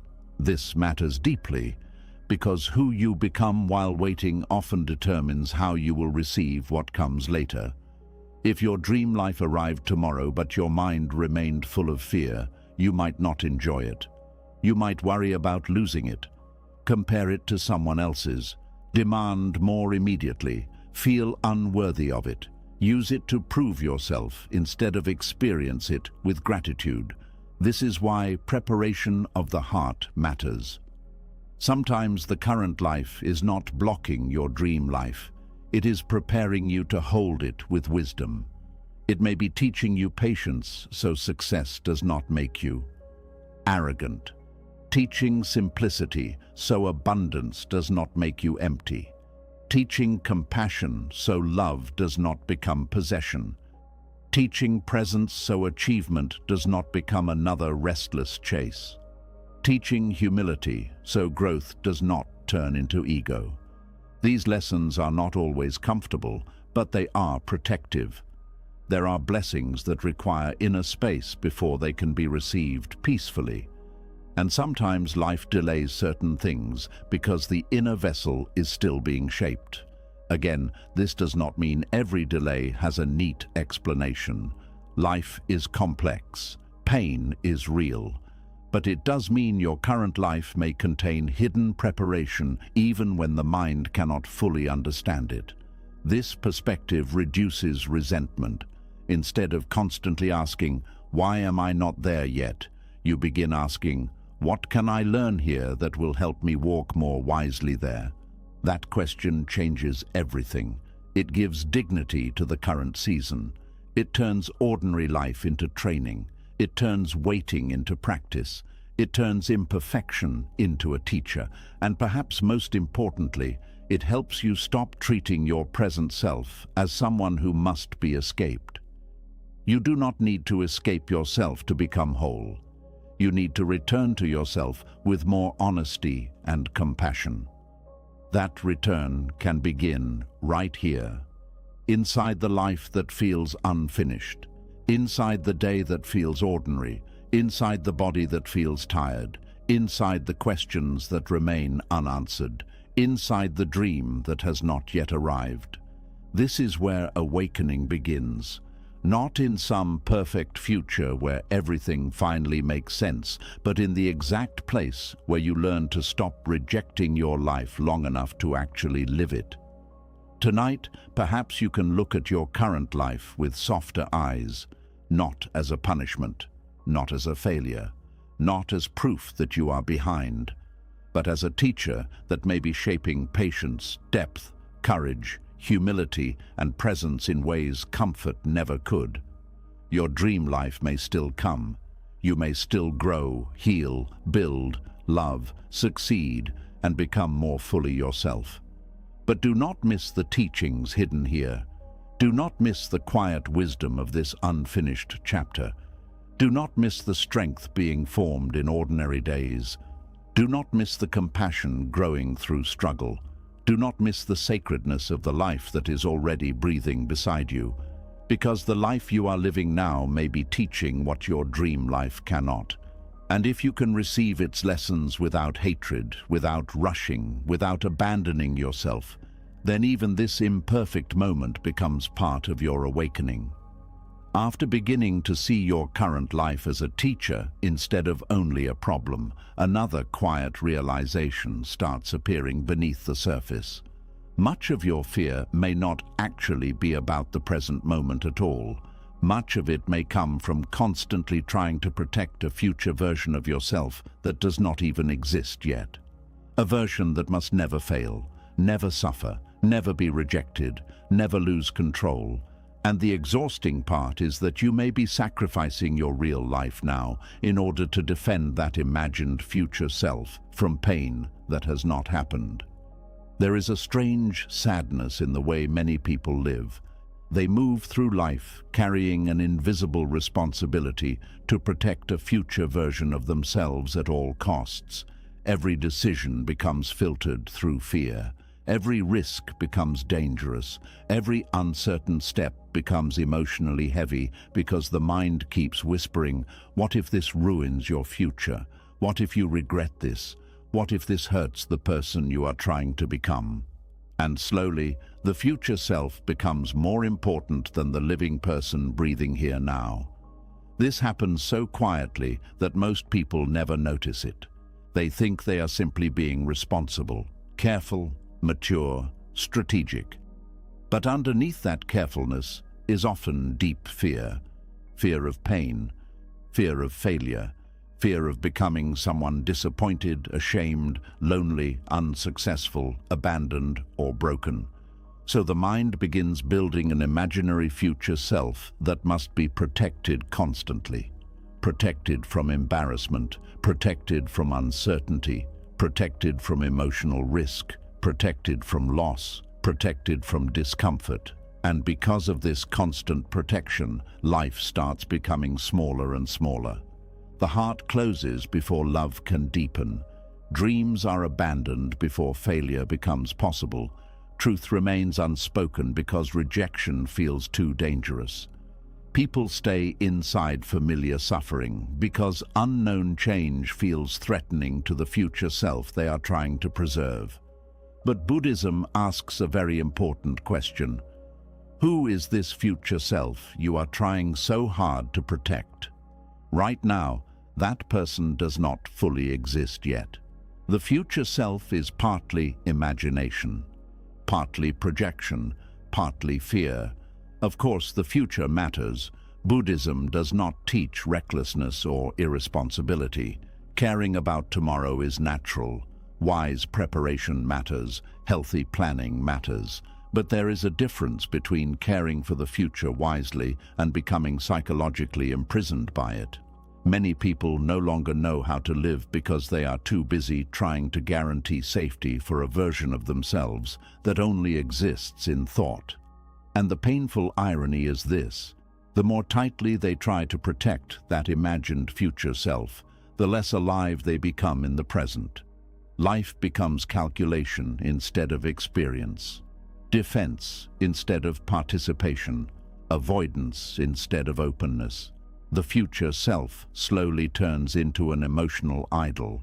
Everything revolves around preserving it.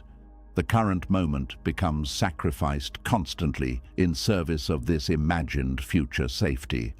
A person does not rest because they fear falling behind later.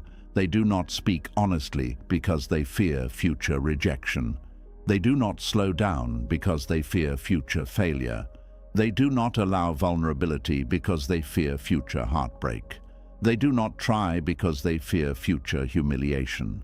The present self becomes emotionally neglected, while the future self receives all the protection. This creates deep exhaustion because the nervous system never fully relaxes. It constantly scans for threats against the future, and fear always finds more threats. What if this decision ruins everything? What if you make the wrong choice? What if you waste your life? What if people judge you? What if you lose what you built? The mind becomes obsessed with preventing future pain completely. But Buddhism teaches something profoundly freeing. Pain is part of human life. Loss is part of human life. Change is part of human life. Uncertainty is part of human life.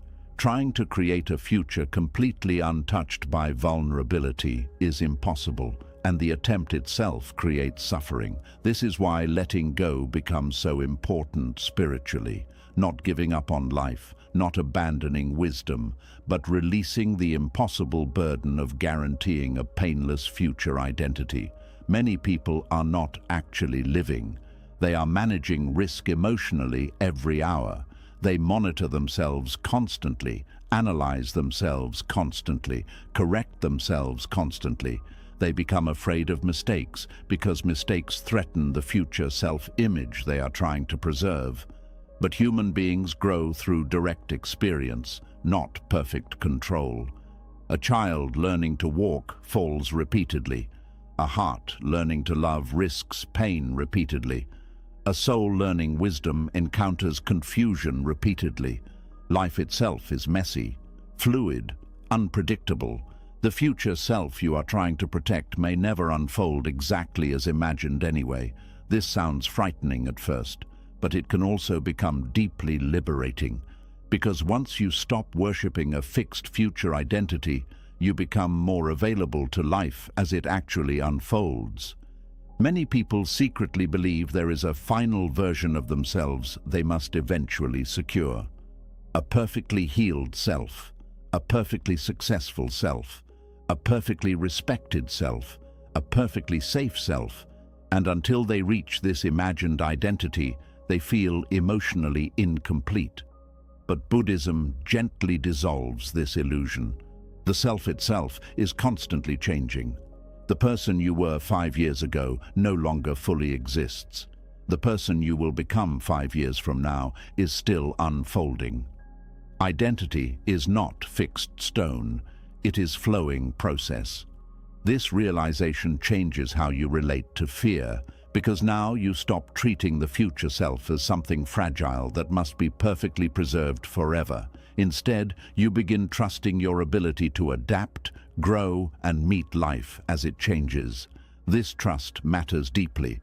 Without it, the mind becomes rigid, and rigidity creates suffering. Rigid people fear uncertainty intensely because uncertainty threatens their mental picture of who they must become. Flexible people suffer less because they allow life to shape them gradually instead of forcing reality to obey fixed identity expectations. This flexibility is one reason Buddhist wisdom feels so spacious emotionally. It allows becoming, changing, evolving. It does not demand that life freeze into one permanent identity forever. There is also something deeply exhausting about constantly trying to protect future emotional comfort. People avoid difficult conversations because they fear future discomfort. Avoid boundaries because they fear future conflict. Avoid truth because they fear future consequences. Avoid growth because they fear future failure. but avoiding temporary discomfort often creates deeper suffering later. The future self becomes burdened by all the things the present self was too afraid to face honestly. This is important to understand. Trying to protect yourself from all pain often creates more pain, not less. Because avoidance accumulates, unspoken truth accumulates, unlived life accumulates, suppressed emotion accumulates, and eventually the soul becomes heavy with all the things fear prevented you from experiencing honestly. Buddhism invites another way of living, not reckless abandonment, not careless impulsiveness, but courageous presence. The willingness to live truthfully without demanding guarantees first. This kind of living feels vulnerable because vulnerability is unavoidable in real life. Love is vulnerable, creativity is vulnerable, authenticity is vulnerable, hope itself is vulnerable. Fear wants certainty before participation, but certainty rarely arrives fully. So fearful people postpone life endlessly. I will open my heart later. I will pursue the dream later. I will rest later.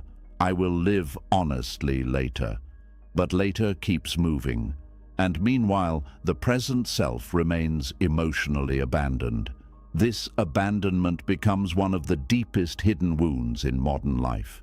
People constantly sacrifice themselves today in service of future security tomorrow. The body becomes exhausted. The nervous system becomes overwhelmed. Joy disappears. Presence disappears. Life becomes endless preparation instead of experience. But what if the future self does not need endless protection? What if the future self mostly needs compassion instead? Compassion changes everything. Compassion says, you are allowed to be unfinished. You are allowed to make mistakes. You are allowed to change direction. You are allowed to not know everything yet. You are allowed to be human. This softens the crushing pressure many people carry internally. Because much anxiety comes from impossible emotional expectations placed on the future. The mind says, you must never fail. You must not disappoint people. You must always make the perfect decision. You must secure your future completely. But no human being can carry such pressure peacefully. Eventually, something breaks emotionally. This is why Buddhist compassion is not weakness. It is wisdom. Wisdom understands that control is limited, that perfection is impossible, that life unfolds unpredictably, and that trying to dominate every possible future outcome destroys peace in the present. Many people are afraid to let go of the future self because they think letting go means becoming careless or directionless. But letting go in Buddhism does not mean apathy. It means releasing unhealthy attachment. You can still have goals without worshipping them emotionally. You can still plan without panicking. You can still care about tomorrow without sacrificing your entire present life to fear. This balance creates freedom, because now the future matters, but it no longer owns you completely. There is also deep healing in realizing that the future self will not need perfection from you. The future version of you will likely need tenderness more than flawless control. One day, your future self may look back not wishing you had been more perfect, but wishing you had been more present, more alive, more honest, more willing to rest, more willing to love, more willing to trust life instead of constantly fearing it. Many people imagine the future self as a harsh judge evaluating every mistake. But often the future self becomes softer with wisdom. Older people frequently realize they spent too much energy worrying about things that mattered far less than they once believed. Too much fear, too much pressure, too much self-judgment, too much postponement of joy. The Buddhist path helps soften this before life forces the lesson painfully. It teaches you now that existence is already impermanent. Everything changes. Bodies change, Relationships change, identities change, circumstances change. Trying to create permanent emotional safety inside an impermanent world creates tension constantly. But learning how to flow with impermanence creates peace. A river survives because it moves, not because it freezes itself solid. The future self you are trying to protect is not fixed anyway. That person will continue changing through experiences you cannot fully predict now. And this is not failure, it is life. The ego fears change because change threatens identity. But the soul often grows through precisely the experiences the ego tried hardest to avoid. Heartbreak can deepen compassion. Failure can deepen humility. Uncertainty can deepen trust. Loneliness can deepen self-awareness. This does not mean suffering should be sought intentionally, but it does mean the future self does not need to be protected from every uncomfortable experience in order to become whole. Sometimes discomfort becomes part of awakening itself.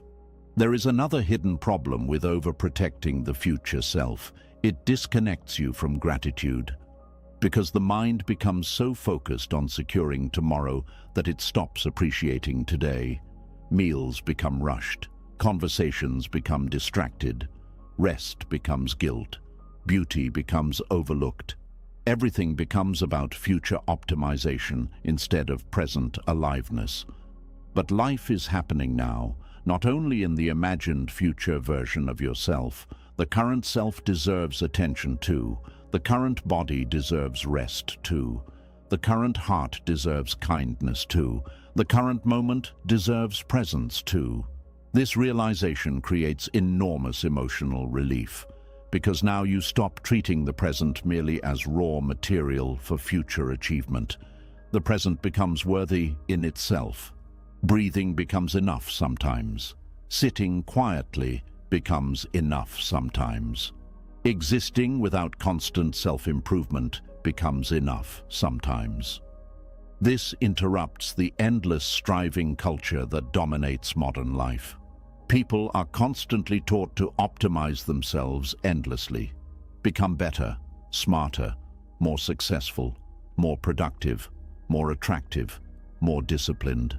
And while growth itself is not wrong, endless self-optimization can quietly become self-rejection. The message becomes, who you are now is not enough. This creates chronic anxiety around the future self. The mind constantly tries to repair, improve, and secure identity. But Buddhism points toward another truth. You are already worthy of compassion before becoming extraordinary. You are already human before proving yourself. You are already alive before achieving perfection. This does not eliminate growth. It simply removes hatred from the process. Growth rooted in self-hatred creates suffering. Growth rooted in awareness creates peace. Many people also cling tightly to the future self because they fear regret. They want to make perfect decisions so future pain can be avoided completely. But perfection is impossible. Every life contains uncertainty. Every path contains trade-offs. No decision guarantees complete emotional safety forever. Once this is accepted deeply, enormous pressure releases. You stop demanding impossible certainty before moving forward. You stop believing every choice must eliminate all future discomfort. You begin trusting your ability to adapt instead. Adaptability is far more valuable than imagined perfect control. Life constantly changes. Flexible hearts survive better than rigid ones. This is why Buddhist wisdom values non-attachment, not because caring is wrong, but because clinging creates suffering. The tighter you cling to a fixed future identity, the more frightening change becomes. But when identity softens, life flows more naturally. You stop needing every chapter to preserve a specific self-image. You become more open to transformation, more open to learning, more open to surprise. This openness restores aliveness, and aliveness matters more than perfect psychological protection. Fear says, protect yourself completely. Wisdom says, live truthfully, even though life remains uncertain.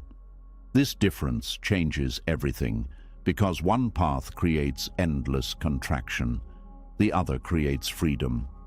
Tonight, perhaps you can gently notice how much energy has been spent protecting a future version of yourself.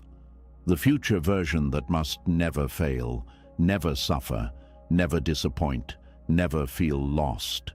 And perhaps you can begin softening around that burden, not abandoning responsibility, not abandoning dreams, but releasing the impossible demand to secure a perfectly painless future identity. You do not need to become invulnerable to deserve peace. You do not need every decision guaranteed before living honestly. You do not need to protect yourself from all uncertainty before allowing yourself rest. The future self will continue unfolding, changing, learning, becoming.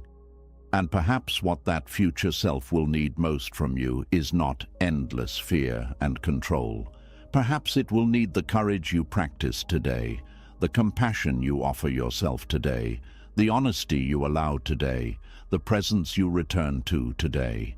Life is not asking you to perfectly preserve a future identity. Life is asking you to fully inhabit this living moment before it disappears. And maybe true peace begins the moment you stop sacrificing your real life now for a future self that only exists inside fear. After slowly loosening the exhausting grip on the future self, something softer begins to emerge inside the heart.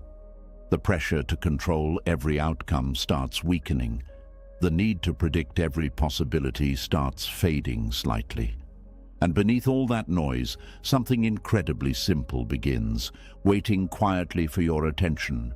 Your breath, not tomorrow, not the identity you are trying to become, not the fear of what may happen, just this breath entering and leaving the body. And hidden inside this small, ordinary act is a freedom many people spend their entire lives searching for.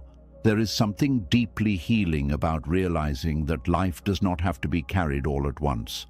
Most people move through existence as if they must emotionally solve their entire future before they are allowed to relax.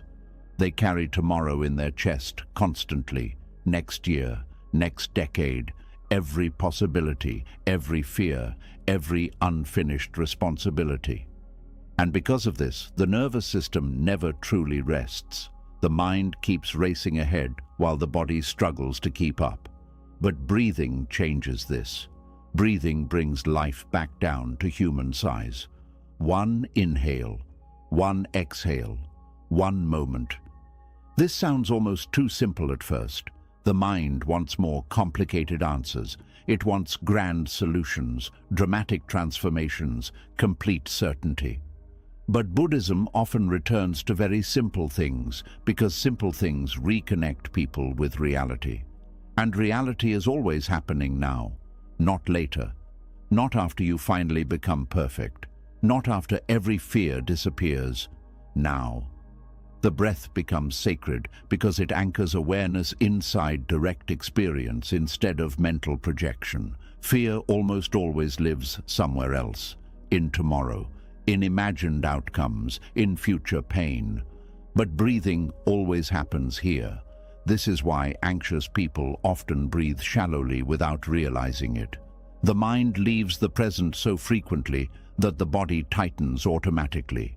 The chest contracts, the jaw hardens. The nervous system prepares for danger that may not even exist. And slowly the body forgets what safety feels like. Many people live this way for years. Always rushing, always preparing, always anticipating. Even peaceful moments become interrupted by mental movement. A quiet evening cannot simply be a quiet evening. The mind turns it into planning, comparing, predicting, worrying, fixing. The body sits in one place while the mind runs endlessly through imagined futures.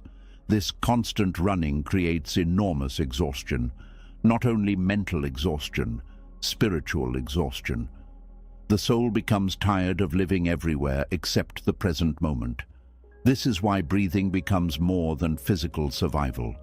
It becomes a return, a doorway back into reality itself. When you truly feel one breath completely, something changes. The mind slows slightly, the body softens slightly. Attention gathers instead of scattering everywhere, and for a moment, life no longer feels impossible to carry, because you are no longer trying to carry all of it. Only this breath, only this moment. This is the hidden freedom. Most suffering grows larger because the mind combines too much at once. Yesterday's regrets, tomorrow's fears, today's uncertainty, old wounds, future predictions. Everything collapses together inside the nervous system until the person feels overwhelmed by life itself. But life itself is not arriving all at once. Only this moment is arriving. Only this breath is here now. Buddhism teaches this repeatedly because the human mind constantly forgets it. The mind prefers abstraction.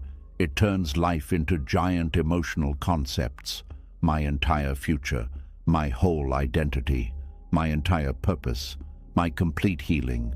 And these enormous mental constructions become emotionally crushing. But breathing interrupts abstraction. Breathing says, here, now, this inhale, this exhale, this body still alive, this moment not yet destroyed by fear. Many people are secretly terrified of slowing down because they fear what they will feel underneath all their mental movement. Constant thinking becomes distraction from direct emotional contact. If they stop rushing mentally, they may finally notice grief, loneliness, exhaustion, fear, sadness. So the mind keeps moving endlessly, but movement without awareness does not heal pain. It only delays contact with it. Breathing creates gentle contact, not violent confrontation, gentle contact. You begin noticing the body honestly, the tension, the fatigue, the ache inside the chest, the nervous system asking quietly for rest. And this noticing itself becomes compassionate, because many people abandon themselves emotionally for years. They override exhaustion constantly, ignore fear constantly, suppress sadness constantly. The body keeps carrying what the conscious mind refuses to slow down long enough to feel. But the breath patiently waits, always available, always returning, no matter how lost the mind becomes. This is why Buddhist meditation is often centered around breathing. Not because breathing is magical in some dramatic way, but because it reconnects awareness with reality gently and repeatedly. The breath does not demand perfection.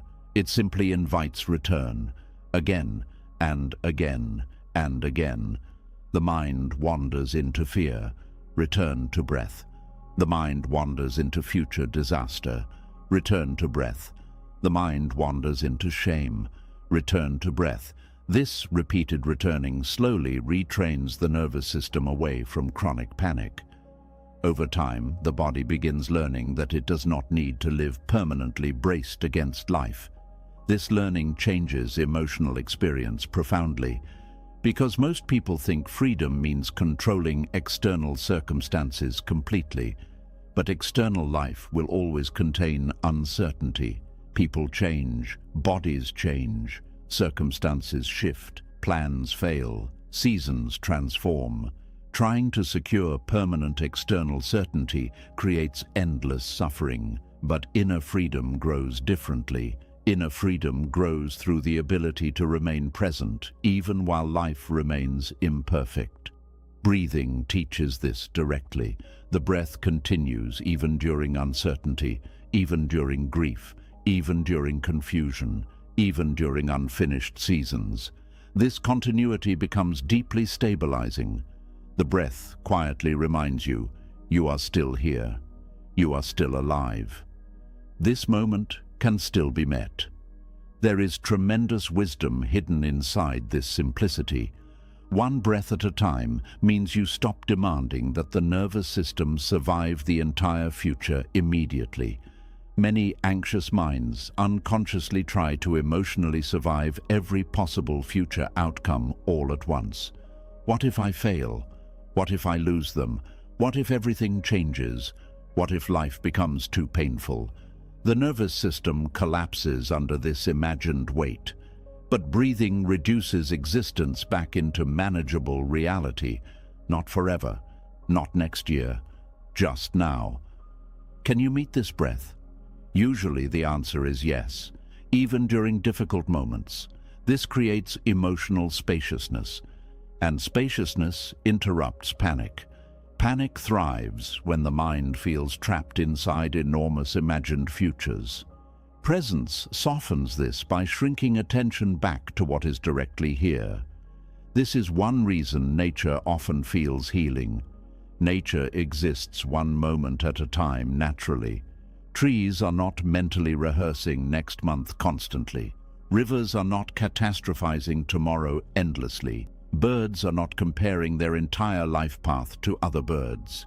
Nature moves directly, simply, presently. Human beings suffer partly because they leave direct life so often mentally. The breath returns you to the simplicity nature already understands. This simplicity is not stupidity, it is clarity. Clarity sees that this moment alone already contains enough to meet. Not every future possibility needs to be emotionally solved tonight. This realization softens the mind greatly. There is also hidden freedom in understanding that breathing happens automatically. Most people spend enormous energy trying to control everything. Control thoughts, control outcomes, control emotions, control how others see them, control the future. But breathing reminds you that life itself is already carrying you in countless unseen ways. The heart beats without conscious effort. The lungs continue working, the body keeps living. Existence itself contains support already. This recognition weakens the illusion that you alone must hold the entire universe together through mental effort. Many people secretly believe constant worrying is responsible behavior. They fear that if they stop mentally controlling life for one moment, everything will collapse. But life has always contained countless things beyond personal control. The breath teaches surrender gently, not hopeless surrender, not passive surrender, but trusting participation instead of endless gripping. The inhale arrives, the exhale leaves. Neither can be held forever. This becomes a metaphor for existence itself. Everything moves, everything changes, everything flows. Trying to hold tightly to every moment creates suffering. Breathing teaches release naturally. You inhale fully, then release, again and again. This rhythm mirrors healthy emotional living. Feel fully, release gently, experience honestly. Do not cling permanently. The fearful mind struggles with release because it believes gripping creates safety. But gripping creates tension, and tension eventually exhausts the soul. One breath at a time softens gripping. It reminds you that life can still unfold without constant mental force. This becomes especially important during painful seasons. When overwhelmed, people often try solving their entire life immediately. They demand complete clarity during moments of emotional exhaustion, but exhausted minds rarely find wisdom through force. Sometimes the wisest thing possible is simply breathing through the next moment. Not because the problem disappears, but because survival itself becomes more grounded. Trauma therapists often teach breathing because trauma pulls people away from present safety and into past or future fear. The nervous system stops distinguishing between memory, imagination, and current reality. Breathing restores orientation. Here, now, this room, this body, this moment survived. Buddhism understood this long before modern psychology fully explained it scientifically. Presence heals fragmentation. The breath reunifies scattered attention. This is why mindful breathing often brings unexpected emotion to the surface. Once the nervous system slows slightly, buried feelings emerge naturally. Grief, fatigue, tenderness, long-suppressed sadness. Many people begin crying during stillness, not because something is wrong, but because the body finally feels safe enough to soften. Softening is not weakness, it is release. A nervous system permanently armored cannot experience deep peace. Breathing gently loosens armor over time. This creates emotional honesty. You begin recognizing how tired you actually are, how much pressure you carry, how often fear controls attention, how rarely you fully arrive inside your own life. These realizations can feel painful initially, but they are also freeing, because awareness allows transformation. Without awareness, patterns remain automatic. Many people spend decades living almost entirely from unconscious fear responses, reacting automatically, worrying automatically, tightening automatically. But one conscious breath interrupts automation. One conscious breath creates choice. You notice tension instead of blindly becoming tension. You notice fear instead of fully becoming fear. You notice thought instead of drowning inside thought. This witnessing awareness is central to Buddhist freedom. You are not every passing mental storm. You are the awareness capable of observing storms without becoming completely lost inside them. Breathing strengthens this witnessing gently, not through force, through practice. Slowly, the mind learns how to stay present longer, not perfectly. Human minds wander naturally, but awareness returns more quickly, and each return strengthens inner steadiness. There is also something deeply humbling about realizing how little is actually required for this moment. One breath, a little awareness, a little softness. The mind constantly complicates existence. It says peace must be earned through achievement, certainty, perfection, or complete understanding. But breathing reveals that peace often begins far more simply. A relaxed jaw, a slower inhale, a moment of non-resistance, a willingness to stop mentally running for a few seconds. These tiny moments accumulate, and gradually the nervous system begins trusting life more. Not blindly, not foolishly, but experientially. You survive uncertainty. You survive incomplete answers. You survive emotional waves, and the breath remains through all of it. This continuity becomes deeply comforting. Many spiritual traditions call breath sacred because it connects the invisible and visible parts of existence.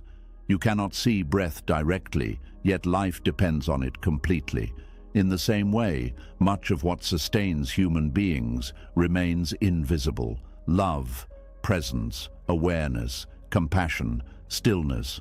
These things cannot always be measured externally, yet they shape emotional reality profoundly. Modern culture often ignores these invisible dimensions because it worships productivity and visible achievement constantly. But breathing cannot be rushed. Presence cannot be mass-produced. Inner peace cannot be downloaded instantly. These things unfold slowly through attention. This is why one conscious breath can become more healing than hours of anxious thinking. Thinking often multiplies suffering. Presence interrupts multiplication. The breath brings you back to what is directly alive. Right now, not the imagined future self, not the feared disaster, not the unfinished identity, just this living moment. This is where freedom hides, not in total control, not in perfect certainty, but in the ability to fully arrive here without demanding that life become different first. One breath at a time teaches trust gradually. Trust that this moment can be met. Trust that uncertainty is survivable. Trust that the nervous system does not need permanent emergency mode. Trust that peace is possible even inside unfinished life. And perhaps most importantly, trust that you do not need to carry existence all at once. Tonight, perhaps you can stop trying to solve your entire future before sleeping. Perhaps the next breath is enough for now. Perhaps the body deserves rest even while some questions remain unanswered. Perhaps life does not need to. Reveal the entire path tonight. Perhaps peace begins not when everything becomes certain, but when you finally stop abandoning this moment for all the imagined moments ahead. Feel the inhale gently entering. Feel the exhale softly leaving. Nothing dramatic, nothing forced. Just life continuing quietly. One breath, then another, and another. This is how human beings survive. This is how the nervous system softens. This is how fear loosens. This is how reality returns, one breath at a time. Tonight, you were reminded of something the